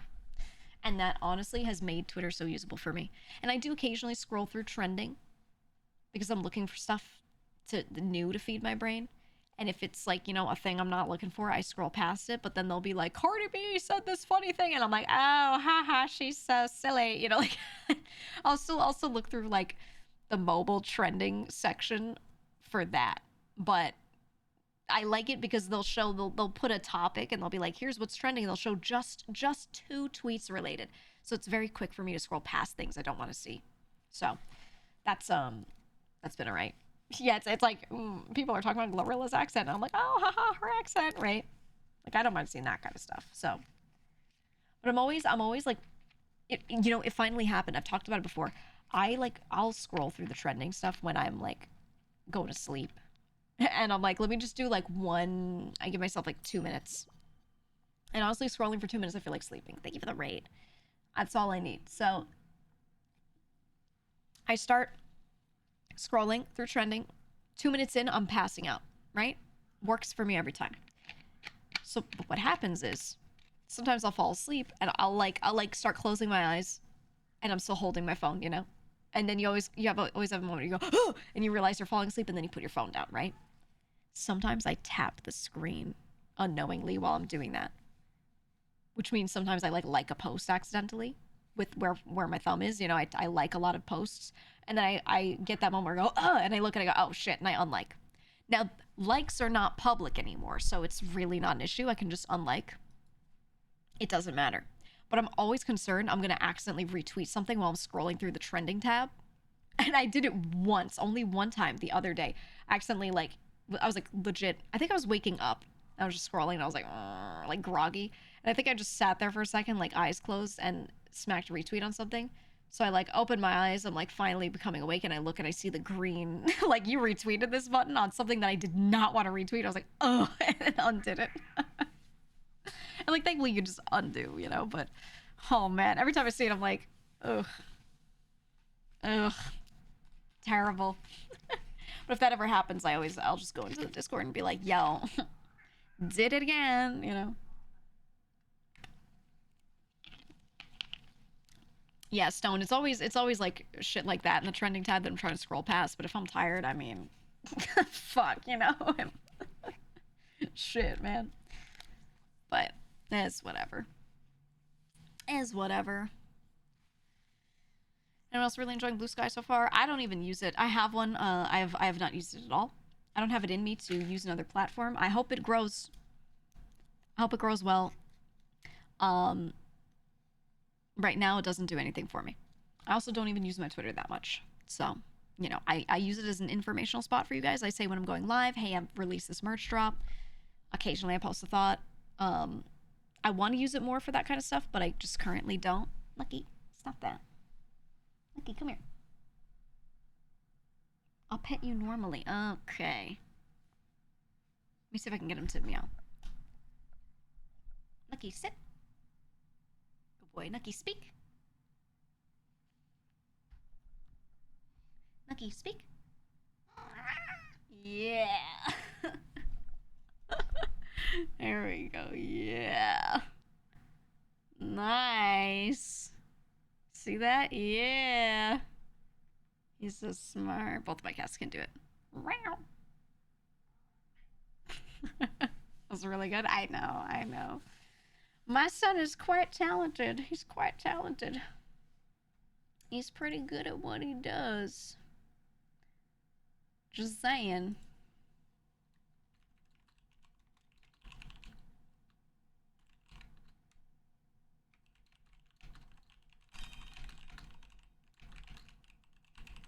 Sorry, I gotta answer like 3 different DMs real quick.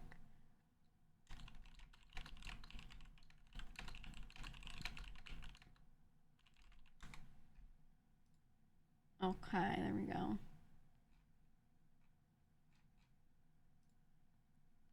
There we go.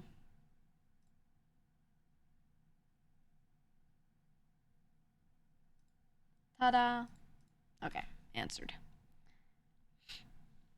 Love getting to put my cat on the mic as often as possible. Yeah, I've been able, okay, so I have the mic on a specific type of arm. I have the Rode PSA one. That I got a long time ago. Like, I think several months into the streaming, I made like, you know, what does this cost? $90? I made at least enough from the streaming to get this, right? So I just was like, all right, fuck it. We're gonna get a mic arm because that's honestly one of the most convenient things ever. So I can just swing my mic out and move it down toward him a little and get him to meow. It's very convenient. Very convenient. It's nice. But he has a little cat tree next to me. I want to get a bigger one though. This one is like, it's a little round circle as they, you know, as they typically are. It's just a little disc for the cat to sit on. But he's a big boy. He's a really big boy, so I kind of want to get a larger rectangle. But I feel like every cat tree, the beds on them, the tops of them are almost always the same size. It's this one size circle or a slightly bigger rectangle. And I want like, I want a big one. I want a big circle or a big rectangle because I want them to be able to splay out. So instead I have a dog bed. Okay, I bought an entire dog bed years ago that I still have, and it's on the floor farther over to my side, and he can sit on that, but it's not high up, so he doesn't like it. You know, like he wants to be in my business. So it's okay. It's all right. And I don't have anything I can really put it on. So I don't know. Maybe I'll get a huge ottoman. Like a large, squared off ottoman. And just throw a towel on it and let him sit on that. I feel like he'd actually love that. Lucky, getting on the other side of my desk isn't gonna work. Hey! I'm clapping my hands at you. Ooh. He didn't like that. Put a lav mic on him. He'd be so pissed if I clipped one onto his fur. Oh. Oh, he'd hate it. He'd hate it. Put your carpentry skills to work. I could give my dad something to do. He doesn't have anything to do, ever, except take care of his chickens and, have a dog. So I can just be like, hey, cat tree project. Thing is, he doesn't deal with fabrics and upholstery and all that, so he'd need to, figure that shit out. Lucky, I see you. Ah. He thinks every time I turn toward the monitor that, like, I'm not going to see him, but I do see you. I see you very much. You're right there and you're moving. Yeah. He's so nutty today. He's a stinky boy. He's a really smart cat, so, he's gonna try it. Every 2 seconds, he's gonna try it. He's always like that. But I'll figure it out. I'll get a bigger tree. I want a taller one so he's desk height, too. Or, like, arm of my chair height. So he feels like he's sitting on the chair with me, even if he's not really. That's my thought. Make a whole cat gym. Yeah, that's what I was thinking about. I have these 2 cat shelves that I need to put up that I brought from my last place. I actually didn't have them up in my last place because I just didn't have a good spot for them. I had really big windows in the last spot, which was nice. Now I have a little more wall space. I'm still pretty, high up, and I still have, like, bigger windows and everything, but they're not, like, crazy like before. So now I have wall space that I can put these shelves on. But they're cat shelves that are, like, the shape of an S. It's like a really big S-shaped curve kind of thing. And they're really nice, but they're very heavy. So I need to screw them specifically into studs. Which is a little annoying. So I'm a little more limited in where I can put them. But I want to put them somewhere. So I'm thinking one in this room, somewhere behind me, or I don't know, somewhere where Wolfie can sit on it, because he used to love that thing. And then, I don't know, one in another room. I do have one bedroom that is essentially just like the cat room. It's the guest room, but they just spend all their time in there, so maybe I'll put it in there. I don't know. I'll figure it out. I'm still on my getting stuff for my house journey. I have this place. It's not that many square feet, but it's big enough for me. It has a lot of rooms, quote unquote, but a bunch of the bedrooms are, like, really small, so they're basically closets. But I'm still trying to outfit things. So I finally have a guest bed. That's cool. So the guest bedroom is a place with a bed now. My living room area has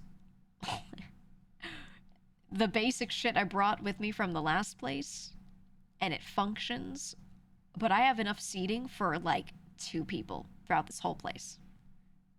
Okay, because I have family come over a lot, but it's usually one at a time. So I have my kotatsu that I'll sit at. I have 2 little floor chairs there. So one I just leave flat on the floor, like folded down so my cats can sit on it. But if someone's over, I can flip it up and they can sit with me. And then I have a couch, but it's not a big couch. It's actually a love seat, and it just fits 2 people with a big ottoman, because why would I have ever needed one that's bigger when it's just me and cats, And then I have my TV. Yeah. So now I'm like, oh shit, now that I have a place that's big enough that people can at least come over in more than one at a time, now I need seating. And now I'm at that struggle. What do you do? I feel like everyone who has a place deals with this at some point. Everyone who moves deals with this. What do you do when you have a couch or a chair or something pre-established, and now you need to find something else for the room for seating? But you can't find exactly the same thing again. So now You have to figure out what the hell chair looks okay next to this stupid couch. Huh? Oh, I hate this process. I hate it. I hate it so much. And I cannot stand when things, like, they don't have to match, but I can't stand if it looks off, like really off. Garbage core. I'm at that point. I'm like, I'm buying a Home Depot plastic bucket. I'm flipping it over. Put a fucking pillow on it, all right? Yes, he said my go-to 5-gallon buckets from Home Depot. Yes, send it, dude, send it. That's the point I'm at. Because, you know, if I have people over occasionally, do I want to have that nice, tasteful chair, you know, on the corner facing in to everything else that I'm not going to fucking sit on? Out all the time and taking up space? And then I have to vacuum it? I have to clean it, get the cat hair off of it? I don't know. I don't know. Yeah, maybe you get the huge beanbag chair and just go. You know, just go. Foldable chairs, keep them in the closet, then when people come over, they use those. My family members, they will come over and be like, folding chairs. You have so much room. Why don't you get something nice? Why don't you get a nice chair? That's what's gonna happen. My mother's gonna be like, why didn't you get a nice chair? It could look so nice in the room. You could put it in the corner with a little table, little side table next to it. That's what she's gonna say. Eames lounge chair. Oh, I could be that guy. Our male living space, but I make over 6 figures, so I get the Eames lounge chair. That's what this is. Yeah, it's mind-boggling. You only got a folding chair and put it in the closet. Boggles the mind. That's what she would say. It's my mom impression. It would be, I don't know. I don't know. I have to get a tasteful chair, guys. I have to, or I'll never hear the end of it. But where the hell do you buy a tasteful chair that isn't $5,000? Because when I try to buy a nice looking one from somewhere else, I sit on it and it feels like shit. It feels like shit, okay? I've gone to the shitty furniture stores that cost, you know, normal people money. And I sit on things in there and I go, this feels like shit. So I'm not going to buy it if it feels like shit. So then I go somewhere more expensive and I go, let me see if this is actually better.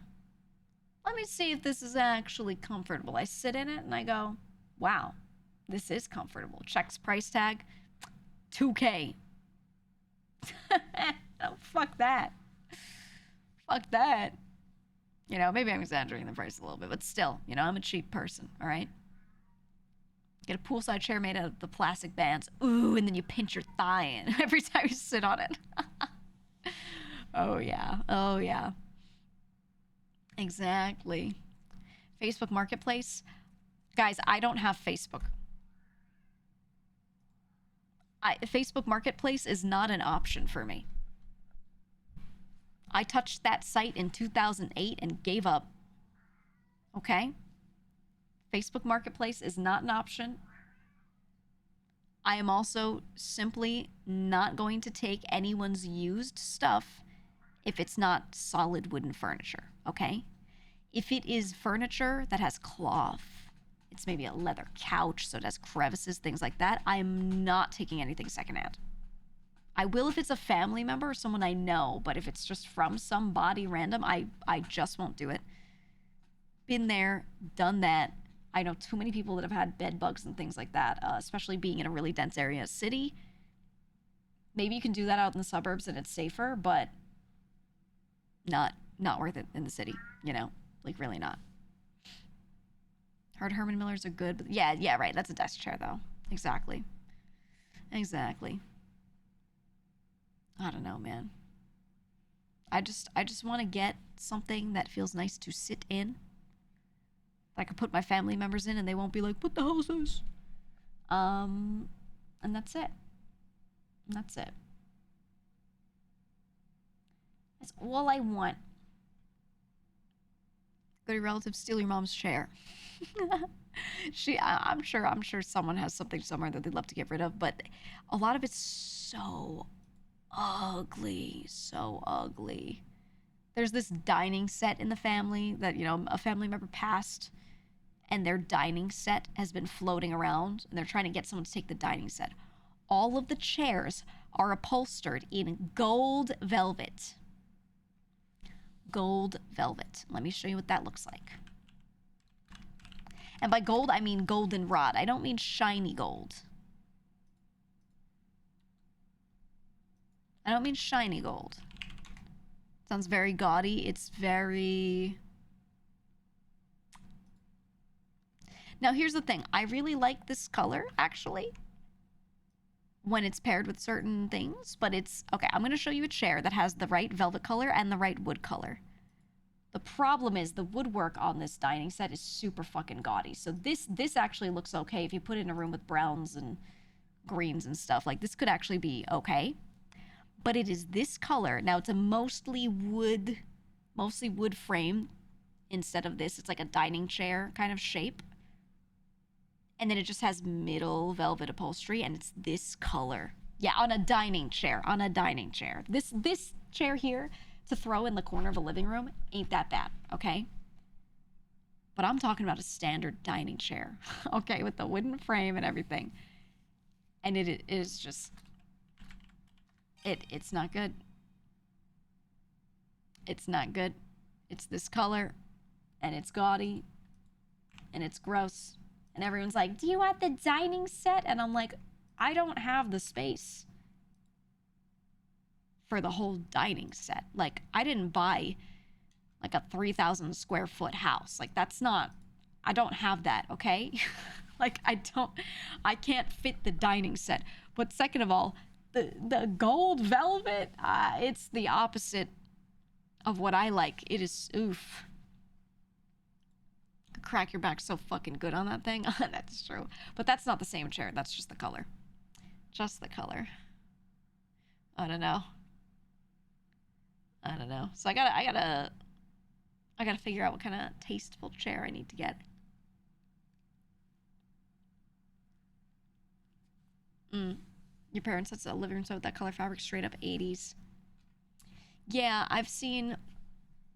So the grandparent whose house that dining set was in, that had that color, their rugs, their carpets in most of the house were like an aqua color, like a desaturated in between green and blue, mostly running blue, but a little greenish kind of color. And then white walls, slightly off-white, so it was like, you know, nicely balanced. And then they had couches that were like a dark mauve reddish color. And they looked like they should have plastic on them. They didn't do the plastic, but they looked like that. They had like embroidery all over them in the same color, so it had like filigree. And then they had a lot of dark wood furniture that had so many crevices, hand-carved everything, so detailed and gaudy.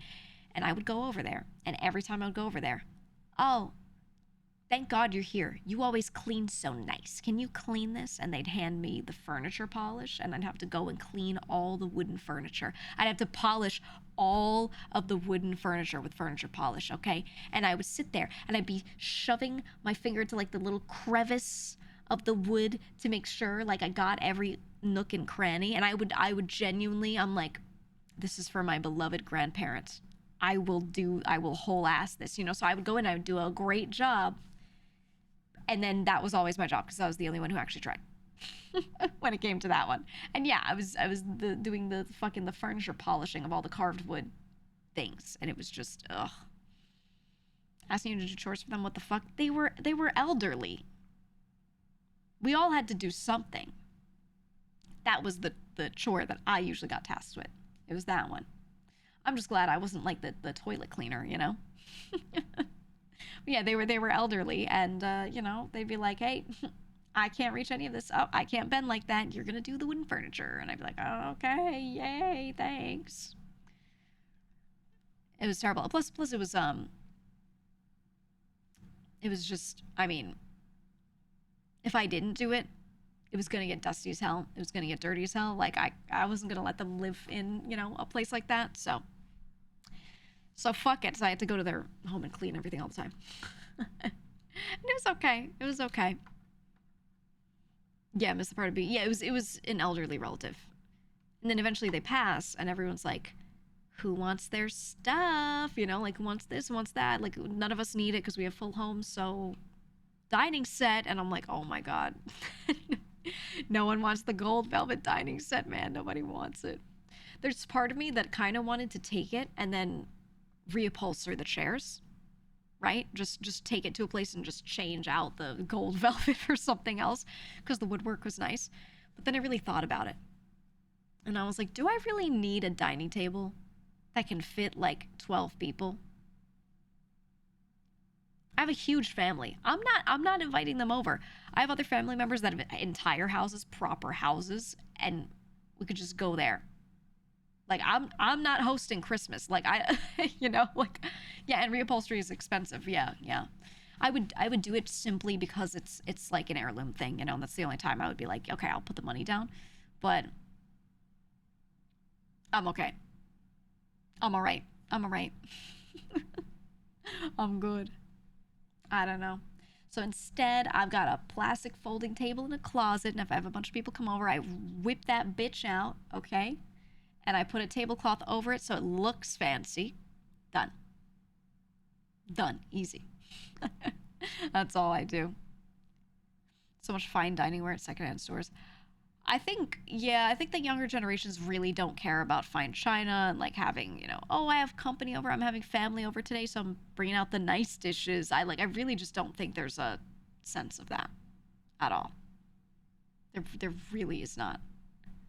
And plus, like, my really standard dining ware that I own, that I eat on every day, looks nice enough that if I just set the table nicely, right? I just throw a tablecloth on. I throw out a couple placemats. It looks nice enough that really no one would think differently. All you have to do, honestly, use your basic ass plates, fold the cloth napkin, and leave it on top. Ooh, so fancy. Have a set of like 4 to 8 cloth napkins and just fold them and put them on top. And people will be like, wow, fine dining. And then you've got like normal white plates with nothing on them. They really won't care. So I think that kind of trend from back in the day of people getting married, and one of the things on their list is like, oh, fine china. I think that's just gone for most people, to be honest. People come over, they get in the paper plates. Yeah, if it's a lot of people, there's no need to wash all of that, honestly. Just paper plates are fine. Plain white is fine, makes the food stand out more. Honestly, yeah. Oh my god, oink oink zoo pals, buzz zoo pals, you're so right. Get a special vintage package of zoo pals that you break out for a special occasion. That's the way to go. My favorite plates, they make eating fun. I don't know. I do like fine china, fancy plates, whatever, when you set them out. I like the way the table looks, but the moment you have to eat on them, I feel like bad that I'm touching the nice plate with the fork, and I'm like, oh my god, what if I make a scratch in it? Oh, like I just get stressed eating on them. Trying to cut food on the fine plate. I don't want to do it. Yeah, and cleaning them up. Some of them are stoneware, and the bottom ring that touches the table is not fully sealed off too, with the way they do the ceramics. So you have to wash it and then leave it out to dry in a specific way. And what a pain. What a pain to maintain. I'm good. I don't need all that. I'm all right. I don't want to own any fine china. I don't want it. I don't want it. Silver is a pain to clean. I know, the silver, like, flatware. Oh. Nope. Pound store white plates for 15 years. Yeah. Honestly, if you are getting a new house or whatever, go to a thrift store. Go thrifting, and the amount of really nice sets of dinnerware and things you can find that are fancy, genuinely, that just some family member didn't want and pushed off. Honestly, everything you could ever need is there, and it won't be expensive. Yeah, you do have to check for lead. Yes, but they're super cheap because, again, younger people just don't really want a lot of them. So if you're just looking for one set because you don't have any dinner plates at all, you can go get really nice ones from thrifting. So easy. So easy. Does uranium glass count as fine china? Oh my god, it's always crystal. Oh, go get the crystal glasses. We need to get the fine cut crystal glasses. Oh my god. My grandmother had that. She had one set of glasses that were crystal that she got when she got married. Okay. She was always very frugal, and the only like really nice fancy things she owned were things that were wedding gifts. So she had a set of crystal glasses, and it was just enough for the number of placemats that would fit typically around her table. So the adults and like whoever was oldest would get to use those, and then everyone else that was sitting around would get just like all the normal stuff. And then I would always have to sit there after we ate, and I would have to wash the crystal set. And the outside, the way it was cut and all these like sharp edges, I'd have to sit there and I'd have to wipe in each crevice and turn the glass in my hand and just go all the way around and wipe all the little bits. Oh my god. Oh, it was so annoying. It's so fucking annoying. What an ordeal, man. Your mom has a crystal set she uses for holidays, but they're only allowed to have water in them. Yeah. Some people will not even allow like wine or anything staining in them. My grandmother allowed anything in them so long as you didn't leave it out. You know, like you drink what's in it, and then after dinner, it immediately gets cleaned. Because there was some sort of issue where if you like left something for too long, like I don't know if it eroded something, acidity eroded it, or if there was a coating on it. I don't remember what it was, but she was always like, you have to wash it immediately. So literally right after dinner, she'd be like, get the crystal. And I'd like, I'd grab the glasses and be like, I got him. And I'd go wash everything. Every time. Every time. No, it's not an issue with modern glass, but whatever set she had, for whatever reason, it like there was some sort of issue. So, I don't know. The clear solo cups. Honestly, it's so much easier. It is. But I really don't think, like, I don't like being wasteful also. So I don't like single-use stuff. So that's actually, I tend to opt not for the paper plates and not for the plastic cups and whatever. But I just use like standard glass or standard plastic cups that I keep in my cupboard anyway. And I just have stacks of ones that are thin, pretty small, pretty lightweight. And I just leave them up high up in the cupboard where I never need to go. And then if I have people over, I'm like, okay, let's go get those, you know, so I don't have to wash all this glass shit. And that's just the way it is. Your favorite cups are from a local hot dog shop. They're just plastic and have various scenes on them in which people are replaced by anthropomorphic hot dogs. My favorite cup, I have this tall red plastic cup. It has that sort of like mottled outside dappled pattern to it, not printed on, but it's like an old New York diner cup, okay? And it's from a local pizza place, and it's a red cup. It's a little bit see-through, and it just has in white printed on it the name of the place, and a lot of pizza places had them. Let me see if I can find it. I just have like one that I have from one of those places, and I've had that thing forever. It kind of looks like the Pizza Hut cup, to be honest. It just has more texture on the outside. The Pizza Hut cup wasn't as textured. Yeah, like a Coca-Cola cup. Yeah. Here. Hold on. They had these at like every pizza joint. So it wasn't just a Pizza Hut thing. This. I have an old plastic cup from a pizza place, like a local place, that looks like this. It's my favorite cup. And I just wash and reuse this thing all the time. All the fucking time. I love this thing. It's perfect. It's perfect. I don't know what it is, but I love this cup. And I set it down in front of myself, and I end up drinking more water simply because it's in this cup. I don't know why. I just love the fucking cup. Okay, so I use it. It's the best.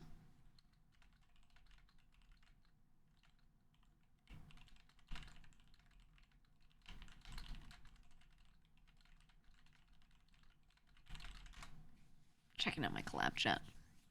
There were glass ones they gave away too. Yeah, yeah. I have the plastic one. I kind of want glass ones of this. Honest. I kind of want to make that as merch.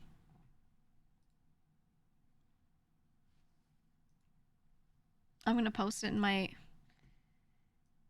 Discord filled with ideas and things I don't want to forget.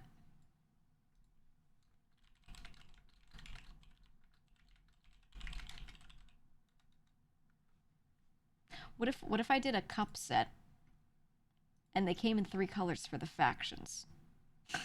It was a set of 6 and you get like 2 of each, or you could get like buy them in 2s and then I feel like it'd be easy to find a manufacturer so it wouldn't be like too crazy, but then it would look like an old diner cup. I want that. I try to get like a graphic designer to do cute things. It's like a fake brand for food place. Could be good. Could be good.